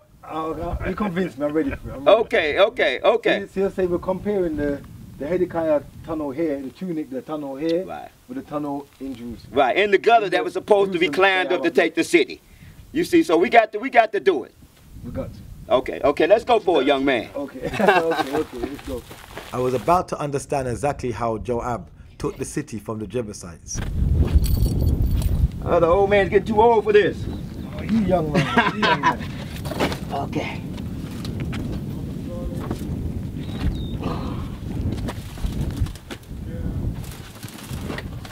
Carefully, I climbed into the tunnel and began making my way through the narrow path that led to the fortress. I was looking forward to getting out on the other side. Now, you can see here too that as it was used as a gutter in the past, you can actually see the drain pipe that's being used right now by the archaeologists as a gutter. You see, so this is what this is. So again, we see the ancient and we see the modern, serving the same purpose. So let's continue on.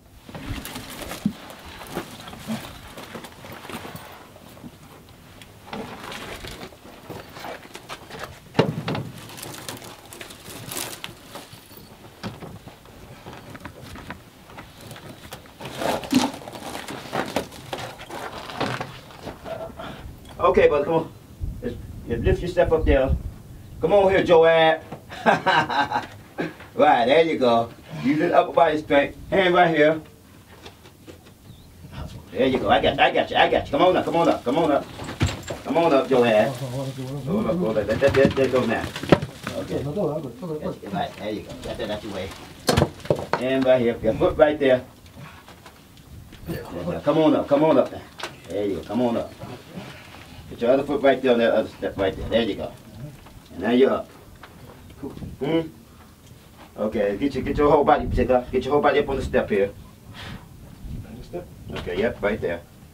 Okay, now reposition that foot on that side. Okay, so now what we're gonna do now is that I'm going for the top. You got yourself founded? Okay, so let me go here. You go here. And I need you just to push my booty. With that one hand, let's loose. Yeah, like that. Yep. Okay. Okay. Now let me get your hand. Give me a gap. Okay. And go to that step that I just went on. You see the step right there? Yep. There we go. Okay. Same position here again. Let me get my foot up here. Lift, push booty. Okay.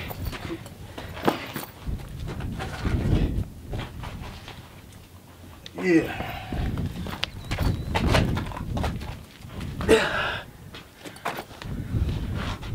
Okay, now you can see now that we didn't what, brother?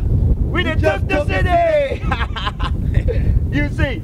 So now the whole concept is that the brothers came in through the gutter, through the filth, through the mud, and you can see through the dirt, and they were able to come in, open the main gate, and allowing the army to come in, and once at that point the city was taken.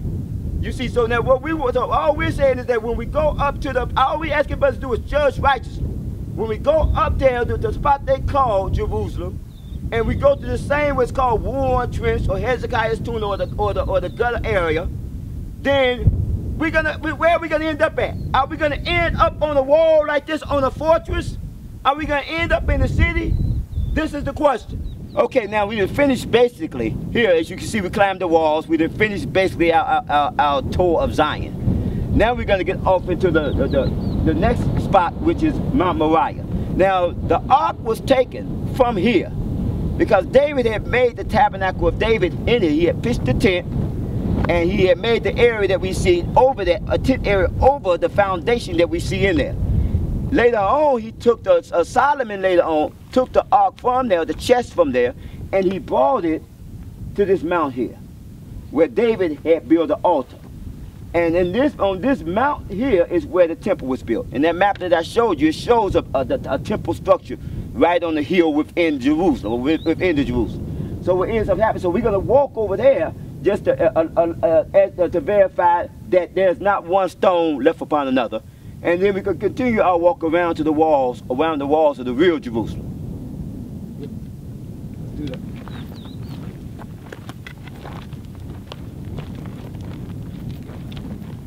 Okay, now see, so the whole point was that David had came here, and he had picked an area of sacrifice. And you can see something appears to be here, and it's a stair structure here. But the point is that he came from Zion, and he came up into this hill area, and in this area here, supposedly Mount Moriah or the temple was built. Now when we get over there, we're going to basically see the temple area or the hill that the temple supposed to stood on, Mount Moriah. So we're walking along this path.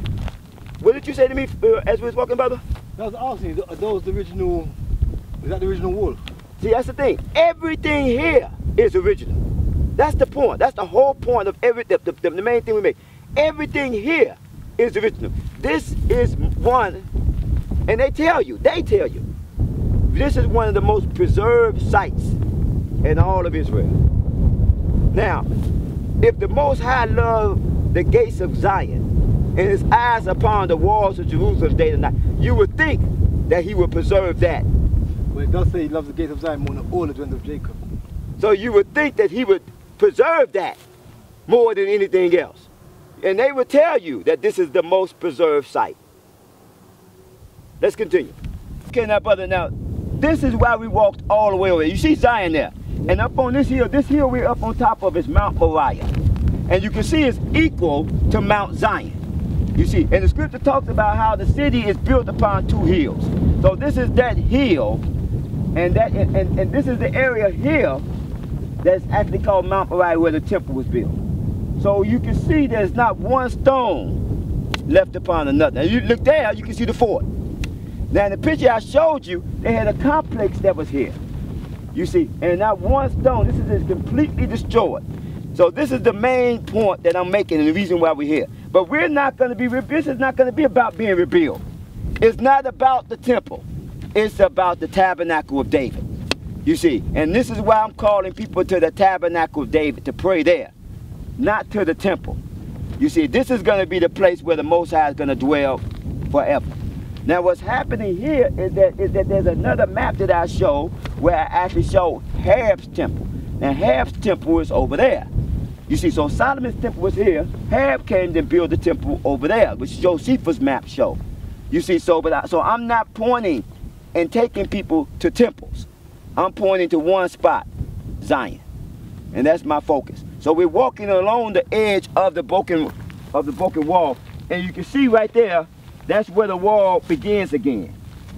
You see, so now we're going to get over there, and that's where Ephraim Gate started. And that's where part of my story and how I came to Mount Ephraim also started.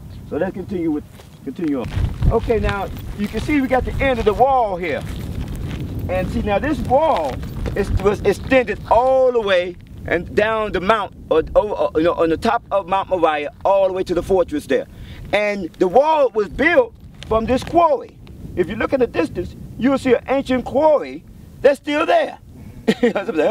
So that's it. So people say, well, all they got right there, they go right there. And it's being used right now today still as a quarry. And we got the right there, Shaykh. So we're actually standing here on the ancient wall, and we're actually standing when the ancient wall was destroyed. Right, you know what I'm saying? And we continue now. You see the wall is going, now it's going down slope. But we got something really important here that I want you to show. When we got to this point here,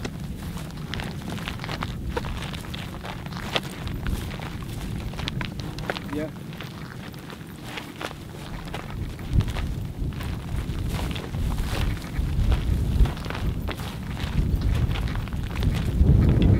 this is the first gate.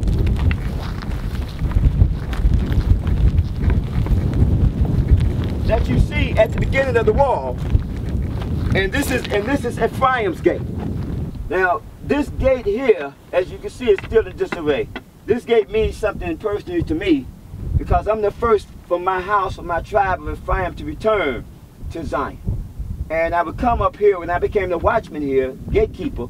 I would walk around the walls to secure. You see the fence here, the archaeologists, we put all of this fence up here to secure the site. And I would come here and I would sit in this specific, you know, point. And at one point in time, when I started, after I finished my research here, I started to go into the surrounding area. And there's an ancient path here. You can see the road going here, and it's going right up past the quarry. And it allows you to go up into the mount. And the first time I seen my farm, you know, that I took you to, was when I was following the path of Ephraim up into the mountain. At that time, it wasn't my farm. You see, I looked over there and I saw one of the fortresses of my forefathers, and I stopped there and I saw through the ruins my farm. Later, 5-6 months later, by the grace of the Most High, I end up possessing that place. You see, so this is where the story of the watchman upon Ephraim actually began. Not when I moved there and actually took and became the first person among our people now that returned to actually get land in the land. But it actually started from me actually locating Mount Ephraim by following from the gate of Ephraim to the Mount Ephraim. And many people say, well, how do you know this is Judah Gate? How do you know this is it? Because the direction, you go to the gate, and the gate will lead you into the direction where the people travel. Benjamin Gate goes to the east. Judah Gate goes to the south. You see, so you can know the directions of the various different tribes. It was basically 4 tribes that Jerusalem intersect. It was Simeon, Ephraim, Judah, and Benjamin. And in that intersection of those tribes, those gates took you directly to those specific tribes. So this gate to me is something personal, and I put forth the call for volunteers, for the people of Ephraim to finally come up and to try to help move some of the stones and to try to clear the gate of Ephraim, that it can become presentable. Okay, now you can see here, now these are the actual walls here that we're walking down. You can see Zion, and Zion is surrounded by the walls. The city is surrounded about the wall. So when we go up there to the spot that they call Jerusalem, we're going to make the point that Zion ain't even in the walls. What they call Zion isn't even fortified by the wall.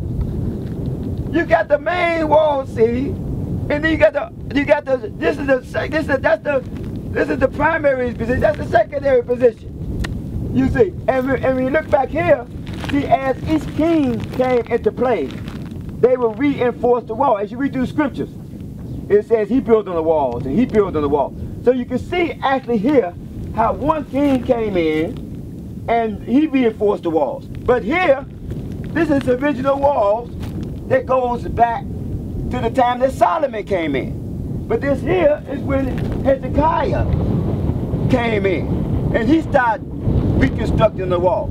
So it was different time periods, like the Great Wall of China. Every generation would build on the wall to try to reinforce it. But when we get up there, we're gonna find out you don't see this fortress of the walls that's actually around Mount Zion. And that's where the Shaykh gonna come in. The Shaykh gonna tell us who actually built those walls. Because it's written there. So this is Judah Gate here. And you can see the main path here going out and throughout the gate. It's all paved. You also see that this is Main Street. This is Main Street, Jerusalem. You see, Judah Gate, and how we know it's Judah Gate is facing the south. You see, in the direction of the Mona, in the various different areas that the brothers from the south, this is the valley of Gehenna that we're looking at right here, and that was the border between Judah and Benjamin.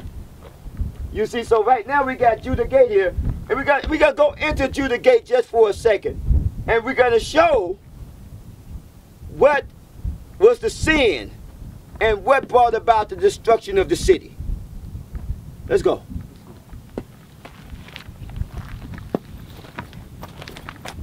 As we walked into the lower city, through Judah Gate, Zion appeared to my eyes. She was no doubt fortified within the city walls. I couldn't help but wonder if Zion, in the place commonly referred to as Jerusalem, was also within the city walls, as written in the scriptures. Now we're walking down the main street of Jerusalem. It's a state street. This is the main street of Jerusalem, yeah? And see, most of these shops here that you see in here are very small. And you can see they're very small shops. And see, because these shops are so small, the archaeologists looked at it and they said, well, okay, well, this city wasn't a large city. This is how they determine the size of a city or the area of the city from looking at what they call the size of the houses in the city. But that's a misconception. See, the misconception is that all our towns wasn't places that we lived. We lived on the land. We had farmers, we had herdsmen. This was downtown. Those was little shops that people would come and bring their wares, and that they would sell and trade with one another in these shops. And all in the wall, the king would charge taxes on everyone that came in here to sell. So he would protect their wares. The guards would protect their wares. I think we recall when, I think that was Nehemiah, when he closed up the city, you know, and prevented people from selling on that day. Because everything, all of the shops was right here. You know, downtown was closed. The mall was closed on the Shabbat day. You see. So people, most of these people that's trying to determine, and this is one of the reasons that they say Israel wasn't a mighty power, because they went through all of these towns and they estimated from the size of the towns and the houses that they wasn't a mighty people. But when you consider the people living on the land, a lot of people, powerful, right. See, strong. Then we see the scriptures come into play. Makes sense. You see. Light, the scriptures. So now let's right around the corner here. Okay, now see, so right now we're standing at the actual spot that brought about the destruction of the city. And if you look at here, you can see the actual altar that our people was actually sacrificing their children on. And this is the fire that the children were commanded to jump over. And later, after they sacrificed, they would burn them in this fire. After they jumped through the flame, they would burn them in this fire. In the Torah, it specifically forbid us from doing this. Okay, so see, so right now, we just left the section here, Baal, you see, and we have here, the religious section is what they actually tell you it is. And now we're moving over to the pool here now. And that we talked about when we were up there, how we showed Hezekiah's trench going down into the city, into the midst of the city. So now we're moving there, and we're going to show you something that I think is going to be very impressive. Okay, now this is the spot here, and you can see what? Wow. You see, and you can't really tell that from up there. You see, so as you can see how deep, and it comes out here, and the water will flow directly down. You can imagine from how deep that is, how deep that has to descend to get here. You see, right where we were at, underneath the fortress. And see, so what's happening here now is that you can see the water level. You see, so this is at the point where Yeshua, this is the scripture where Yeshua told the man to come here on the Sabbath day, draw water from here, and wash himself, and he will be healed. You see, so this took place in this point here. So we want to compare this point to Jerusalem.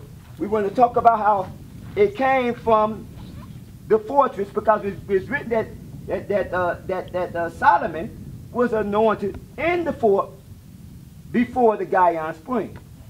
You see. So, and Hezekiah brought that stream down into the city. So now these are the type of things that we want to compare as we come. And you saw the actual hole that led down here. So now up in Jerusalem, they have a hole for you to walk through. And we're going to go through that. We're going to go through the same thing that they have there and see what happens. Will I get choke on me? Pardon me? Will I get choke on me up there? Well, no, actually you're going to get water on you there. So the chalk that you got here is you're going to wash the water off there. But then let's make another point here. And this is the most profound point. According to the scriptures in Ezekiel, it talks about how the Gihon spring, or the water, is going to come from the Holy of Holies. And I mentioned to you before, when we first got here, how it's going to move into the direction where it's going to fill the land. And of course, the scripture is going to become the healing of the nation. Trees are going to pop up along the rivers, going to be called the healing of the nation. Now, that water isn't running here today. There's no water running here. That's why the whole land became desolate. But when we go up there, you're going to see that water is still running. So if that water is running there, then that water then supposed to be technically for the healings of the nation. So they're already saying that scripture has been fulfilled. You see. And that's fulfilled, then there should be no more illness. See, so these are the points that we're going to bring out. Interesting. So let's go. Let's go. We had arrived in Jerusalem. Chief had made some very interesting and valuable points before we left Arad. The time for comparison drew near. I was pretty excited. Our first stop was Zion, in the old city. Okay, now you can see here, we have finally made it to what the world called Jerusalem. So now we're going to do some real investigations. And this is the spot, actually, when I first came to Israel. And I started trying to really do the investigations. I first came to Israel in 1987. And from 1987 up until the year, I guess, 2000, I was actually investigating Israel. But from 1987 until 1990, I spent 3 years actually investigating what is called Jerusalem. And I came here, I sat in various different spots around the walls to consider the walls of Jerusalem. When I came here, I said, oh, the walls of Jerusalem. And I looked up and said, oh, Mount Zion. And just like everybody else in the world, you know, I bought into it. I bought into it. But when I went back to America, the question was put to me, is it really Mount Zion? And that's when the investigation started. So I came up the next year. You can see right behind us is I stayed right here in the hotel here, the YMCA and the King Davis Hotel right behind us. Stayed right here. And I walked out here from the hotel and I looked over what you see right now as Mount Zion. And I saw the slope of the mountain. I saw the valley. You see right there where the cars are at. And I saw the slope going up to the cemetery and to the church here that's sitting on top of what is called Mount Zion. And one of the main things that stuck out in my mind, because I knew that the Most High said that upon Mount Zion he would come and dwell forever. And I knew that that would be the place that his temple or his house would be built. Not on Mount Moriah, but on Mount Zion. So when I looked at this here, then the first thing that came to my mind, and I considered, was that the walls of Jerusalem. And I saw that Mount Zion wasn't within the walls. That's the edge of the walls of what is called Jerusalem right there. The old city walls, yeah? The old city walls. And I said, wait a minute, hold up now. And I said, Zion don't have any walls around it. There's no walls there. You know, wait a minute, this is supposed to be a fort. And then, you know, it's supposed to be a citadel. And then as I walked around the place, as I considered, you know, the structure. Now you can see that the slope comes up and it goes along the walls. And here we go here, the citadel. So that's the Citadel of David. You see that's what they call here. We can pull out. This is one of the things I got here. The Citadel of Jerusalem. David's Citadel, Jerusalem. So that's supposed to be the fort. That's supposed to be what we walked inside. That's actually supposed to be the fort. That's interesting because Zion, it is outside of the walls. It's not in the old city. What they're calling Zion here. But then I considered, I said, well, the Mount of Zion, look, we got up, we go here, right? We go here, and we have the citadel in the walls. You understand what I'm saying? Still on the same mount. Yeah. Right? That. So that's possible that can be the mount in the walls and the citadel. That makes sense, right? Yeah. But then I considered that Zion's supposed to have been the upper city. It's supposed to have been raised up higher than Jerusalem, than the lower city. So when you look here, it's in the city. And then when you look even further, you see that's higher than this is. Interesting. You see, so let's go down first and investigate what the world called to be Mount Zion. And then let's walk around the citadel. And then as we walk up this road, we're gonna see the highest point is at that point. On the opposite end of this point. See, this is the beginning of the mount. And you can see the mount going up this slope in that direction. So if this is gonna be Zion, and that's gonna be the citadel, it's supposed to be there. Not here. But let's first go to what the world called Mount Zion. Yeah, family. This is mind blowing. Let's do that. Let's go. Okay, now you can see from where we at right now, because we had another perspective. We had to show that wall there is not connected to what is called Mount Zion. And you can see now down in the valley here, where you can see the whole slope of what is called Mount Zion from right here. But the most important point we had to make here is that when you look in the distance there, and now Shaykh, what you see in the distance there, Shaykh, what you see in the distance? Jordan Valley. You see the Jordan Valley? Jordan Valley over there, yeah? You can see Jordan from here, from Mount Zion, and down into the valley, in the mountains. So this is proof that Jerusalem, or what they call in Mount Zion in Jerusalem, isn't surrounded by mountains. It's up on top of the mountain, because you don't see nothing higher than this point surrounding it, because you can look all the way down to Jordan Valley. You see, so this is one of the discrepancies in the scripture that this didn't fit. So we made the point that Zion was in the side of the north. We made the point that it was surrounded by mountains. Yep. You see, so here we see now that it's on top of a mountain, and it has no type of fortification, so it's outside of the walls of Jerusalem. So that's the point that we want to make in standing at this spot. Well, I mean, my eyes I believe what my eyes seeing, it is. I mean, you can't see it surrounded by mountains, neither can you see, you know, it's not protected because you can see clearly. So, you know, but I'm lost for words. I'm stunned. Well, okay, well, it's just begun. It's just begun. The deceit has just started to unravel. Let's continue on. As we began our journey towards the gates known as Zion, we came across an interesting road sign. Notice it points to the city of David and Zion in two different directions. According to scriptures, Zion is the city of David. Hey, we at the gates. And you know something, we heard the bells, the doors closed. Look like we just cut out of Zion, man.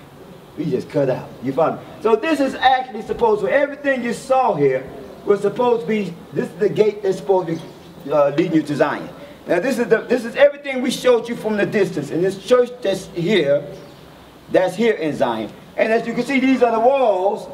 These are the walls of Zion. But we don't see metal. We don't see nothing for the poor and the needy. But more importantly, where do we see the area where you had to climb into? You know, where is the area where Joab had to climb into the fort and take the fort? Is this a fort? Looks like a church to me. You see, so now let's walk now between the walls of what is called Zion and the walls of Jerusalem. Let's go for it. So say these are the walls between Zion, the church, and the walls. The whole city. Yeah, and we're going to start at that point, and we're going to walk all the way around the walls, and we're going to have Shaykh go to work and pointing out on the walls of Jerusalem who actually built these walls. And I think we're going to see a sign in English as who built these walls. It was hard to deny what was before my eyes. Visualizing 2 Samuel 5 verse 7 seemed pretty impossible. Zion wasn't fortified within the city walls as written in the scriptures. I saw no gutter, neither was it near the citadel.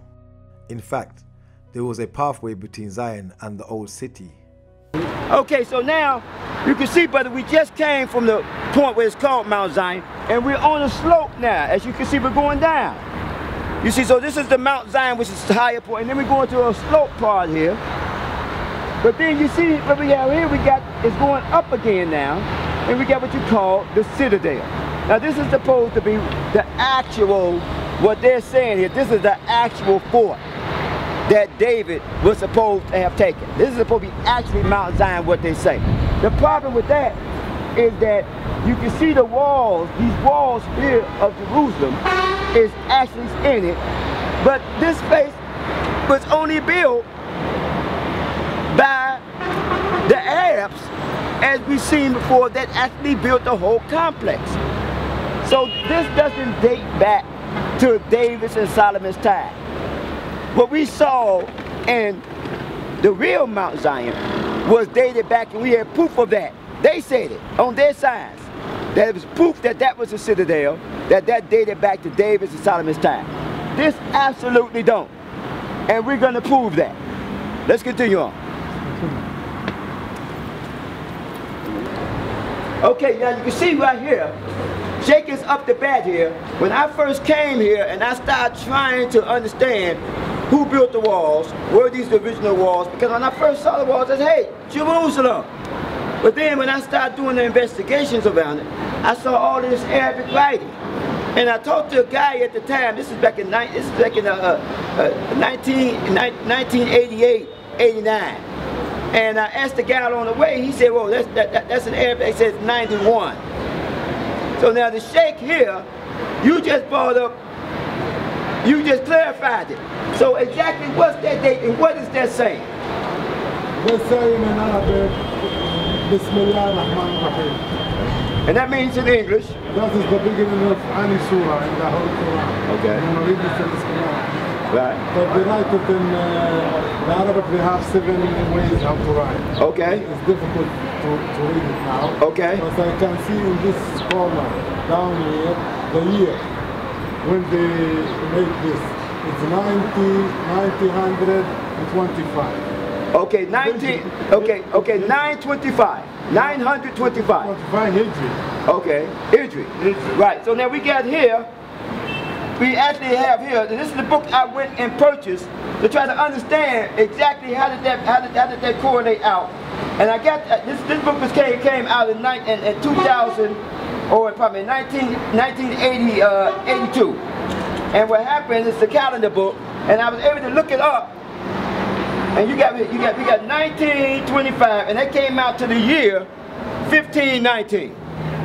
So that in 1519, these walls were built. You see, so these walls don't go back to David in Solomon's time. What is called the Citadel doesn't go back to David in Solomon's time. So when most people come to Jerusalem, the first thing they see is these walls, and the first thing they believe is that this is the walls that David and Solomon built. This is absolute proof that it isn't. You see. So we're going to walk all around these walls, and each one of these in Arabic is going to tell a story. Each thing is going to is unfolding and telling. And we have our Arabic brother, the Shaykh here, to be able to interpret it and give us the real story as to what this is saying. Let's continue to walk.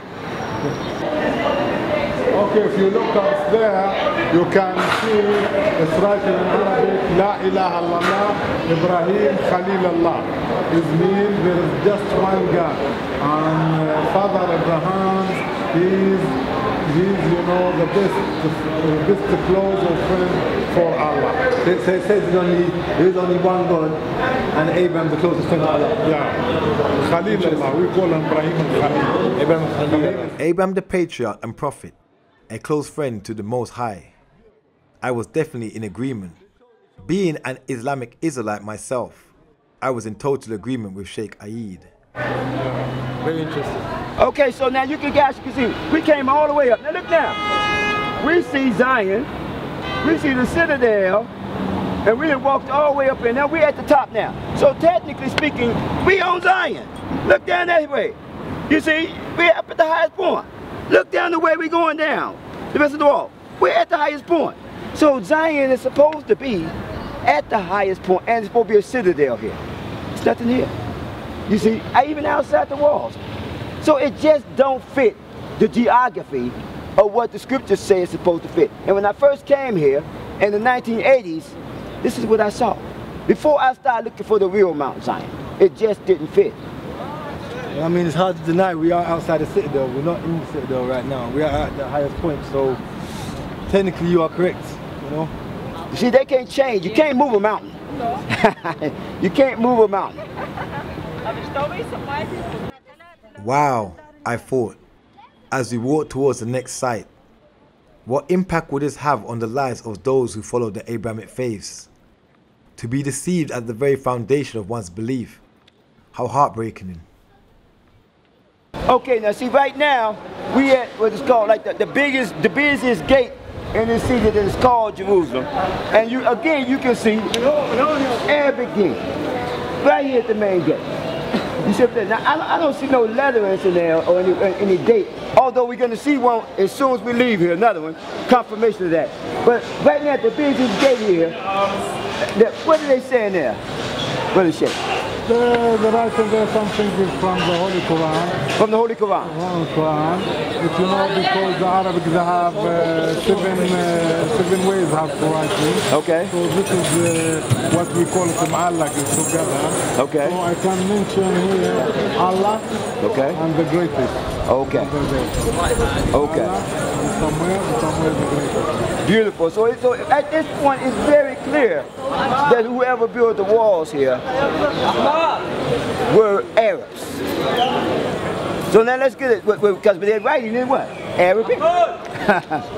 You see. So let's continue to move from here. Okay, now, come on, people. Now, this is just a lie. This is a lie. King Solomon's, Zacharias cave. You see, the point is here is that these walls were not built during the time of King Solomon.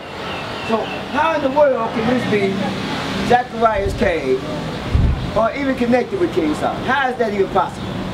You see what I'm saying? See, so this is the type of stuff when I first came in, I saw that.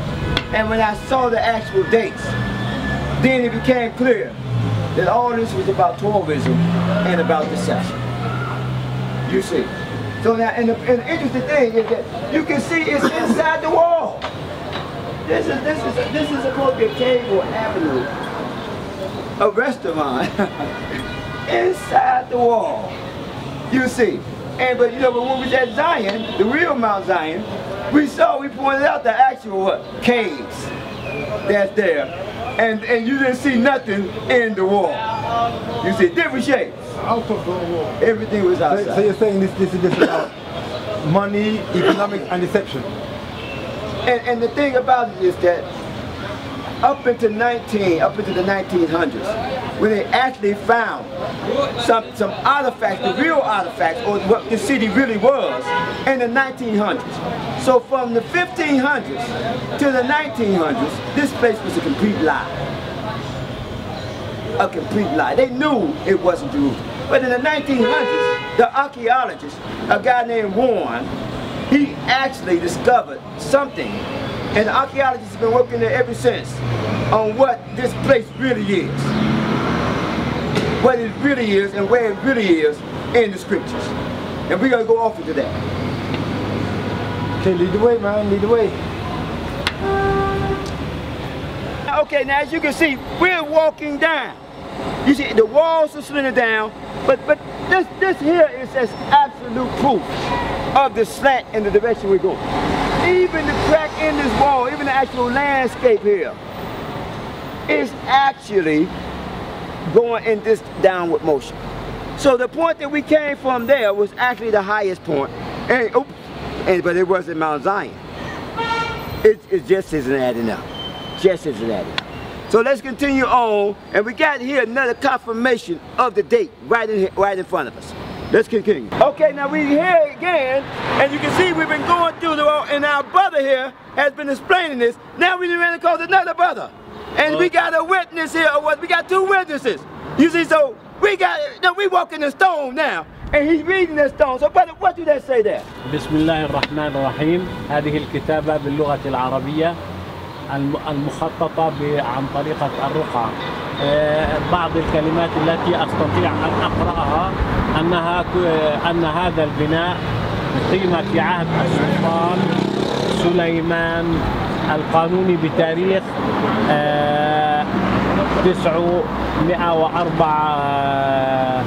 944. Suleiman. Suleiman. So now who is this? From Turkey. This is a Turkish king. Yes.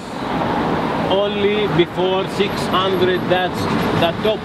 Wow. Not Israeli or Prophet Suleiman who built this. Suleiman al-Qanuni. Suleiman al-Qanuni who built this. Who built this? Yes. Aha. And the name of this street, Suleiman. So his name is Suleiman. Yes. His name is Suleiman. Yes, Suleiman al-Qanuni. Here is Sultan Suleiman Street. The name of not Prophet Suleiman. Not Prophet Suleiman. Right. And I like the Turkish king, yes, Suleiman. I like to show you something Israeli change many times. This is the code. You see here Suleiman. But in the other side, I show you that Israeli put like this to say it is the level of Israeli. Okay. Now this is new. This is, look here. It is new, not old. Oh, okay. Here the old, and you see the old. But here is the new. Oh, okay. It is before only 5 or 6 years. So the wall was about 500 years ago by Yes. a Turkish Muslim brother. Muslim. 500 years ago. Yes, it That's is when the wall was before. built. It is before only 500 years or 600 So before years. 600 years, this wall wasn't here. They put it here. ماذا بقول لك يعني قبل 600 سنه 50 سنه لما كان سليمان ما كان الحائط. لا، كان في حائط آخر، حيطان أخرى تستطيع رؤيتها، وهي التي تحيط بالمسجد الأقصى من الناحية الجنوبية. Okay, now show us what you said on the other side. You said something on the other side. Let me attempt. Okay. He said this wall it's the time of Sulaiman al-Kanuni. Sulaiman was the man who made Turkey today. The Sulaiman who made the Turkey today. Right. But there is another wall that's in Al-Aqsa side, in the southern of the Al-Aqsa. We're gonna walk. We're gonna see that. Yeah, that's the old one. If you like, if that did not today is Ramadan, I take you to take many pictures for there. Okay. Because I like all the people to know the fact, not the wrong. Israeli said the wrong, not the fact. And all the time I like to ask you, and he said the Israeli in their schools or in Al-Kanis said اكذب اكذب اكذب حتى تصدق ما كذب ومن ثم يصدقك الناس. يعني he's saying, you know, that's in the Israeli Knesset, they say you must lie and lie and lie till you believe you're lying, and then the people will believe you. Okay, I understand what you're saying. Now, let me tell you what I was going to say. Maybe you understand? يقول لك الحين شو بدي أقول. I was going to say that this is the symbol of Turkey, the Moors in Turkey. Moors. Moors. يعني هذه علامة من الأتراك اللي قبل. Moors. يس هذه كانت علامة تركية، ولكن جابت هذا الحجر زورته. This Israeli knew it is butted now, not before. Okay, not before I understand what you're saying. It is before only 6 years or 7 years. Oh, okay, so you know that. I know you saw it. And I call that in the Al-Quds television, فضائية القدس أنا تحدث, and I make I speak about that in فضائية القدس. Okay, and I like to show you. Okay, on this side. Yes. Our new friend led us to the old wall. He wanted to show us where the modern state of Israel had replaced old symbols of the Star of David, dating back to the Ottoman Empire, with more current ones. If you count, you said 1, 2, 3, 4, 5, 6, 7, 8, and here 8, and here 8, and here 6 wide. Yeah, six corners. Because you see here, it's different. And up there, that's La ilaha illallah in Arab language. Yeah. La ilaha illallah. Muhammad Rasulullah. And it said about who built this place. Yeah. Who built my friend? Who did they build this? Because I did not see good, but they said التاريخ here. التاريخ 49 أو 4 9 لا أرى. 9,000. It's 9,000. The same thing we said. Yeah, 44. The same thing. 44. 944. 44. I think that. Not 4. 944. And see, but see, listen to me. What I'm saying is that these two symbols here is for the Moors. Moors. Interpret Moors for me. Moors. The Moors from Turkey. Yeah. The Moorish Empire. Right. The Moorish Empire. Moor. You understand? All of them Sulaiman al-Qanuni, not Prophet Sulaiman. And if that Sulaiman built here, we said Sulaiman Muslim, not Jewish. Exactly. And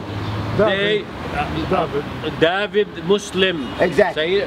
The father of Sulaiman is Muslims too. Exactly. Muslim, Abraham Muslim. Yes, all of them Muslim. According to our friend, ancient Israelites were not Jews. They were Muslims, meaning one who submit to the Most High. It came from the Moors. You understand? Which was Muslims. I'd like to ask you. Okay. هذه النجمة لا تمثل دولة اليهود. This did not يعني هي لا تمثل اليهود، ولكن هي فن حضاري هندسي أضيفت إلى داخل المسجد الأقصى أيضا نفس النجمة. لا هذه اللي هي السداسية. لا تمثل إسرائيل، ولكن هم يكذبون، لأن الماسونية العالمية في أمريكا وغيرها من الدول تزور التاريخ. He said, even this is not except for just the Jewish.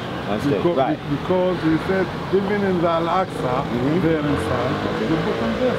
Okay. Even the symbol. Yeah. So the Muslims are putting that symbol in there. Yeah. Right, because it's Moorish. It's more. It's Moorish Muslim symbol. This is exactly my point. The Israelis said now, because they haven't anything in the Holy Land, he like to said what he looking a lot of like this in the mosque, in the many ayat, and they said this is for Jewish. Right. Okay, sorry, 1 second. So you're saying in the Alaska Mosque, yeah? In the mosque, the Alaska Mosque, the Al-Quds, there's the same symbol. The same symbol. The ancient symbol of David in the Masjid Al-Aqsa was surely a testimony that the connection between ancient Israel and Islam has been mistranslated over the years. This is one of the Islamic actor. And the Islamic, they do this. Shaykh pointed to the star on the right. There was no doubt in my mind that old city walls were built by the Turks during the Ottoman reign. The question is, was there ever a temple established by Solomon, the son of David, in the city the Israelis called Jerusalem? As Suleiman is Solomon in Arabic, could there have been a misinterpretation over the years, causing Suleiman the Magnificent to be mistaken for Suleiman the son of Dawood, otherwise King David? Or has mankind be subjected to plain old deception? Okay, now you can see here, as we walked around what is supposed to be the walls of Jerusalem, we actually saw that Arabic all around it. And we seen in Arabic that it was the Turkish kings that actually built it. But more importantly, we saw the Star of David and also another star there, an intersection of the two pyramids, that verified that it was the Moors. So now we see here, where you see the Arabic and also the star.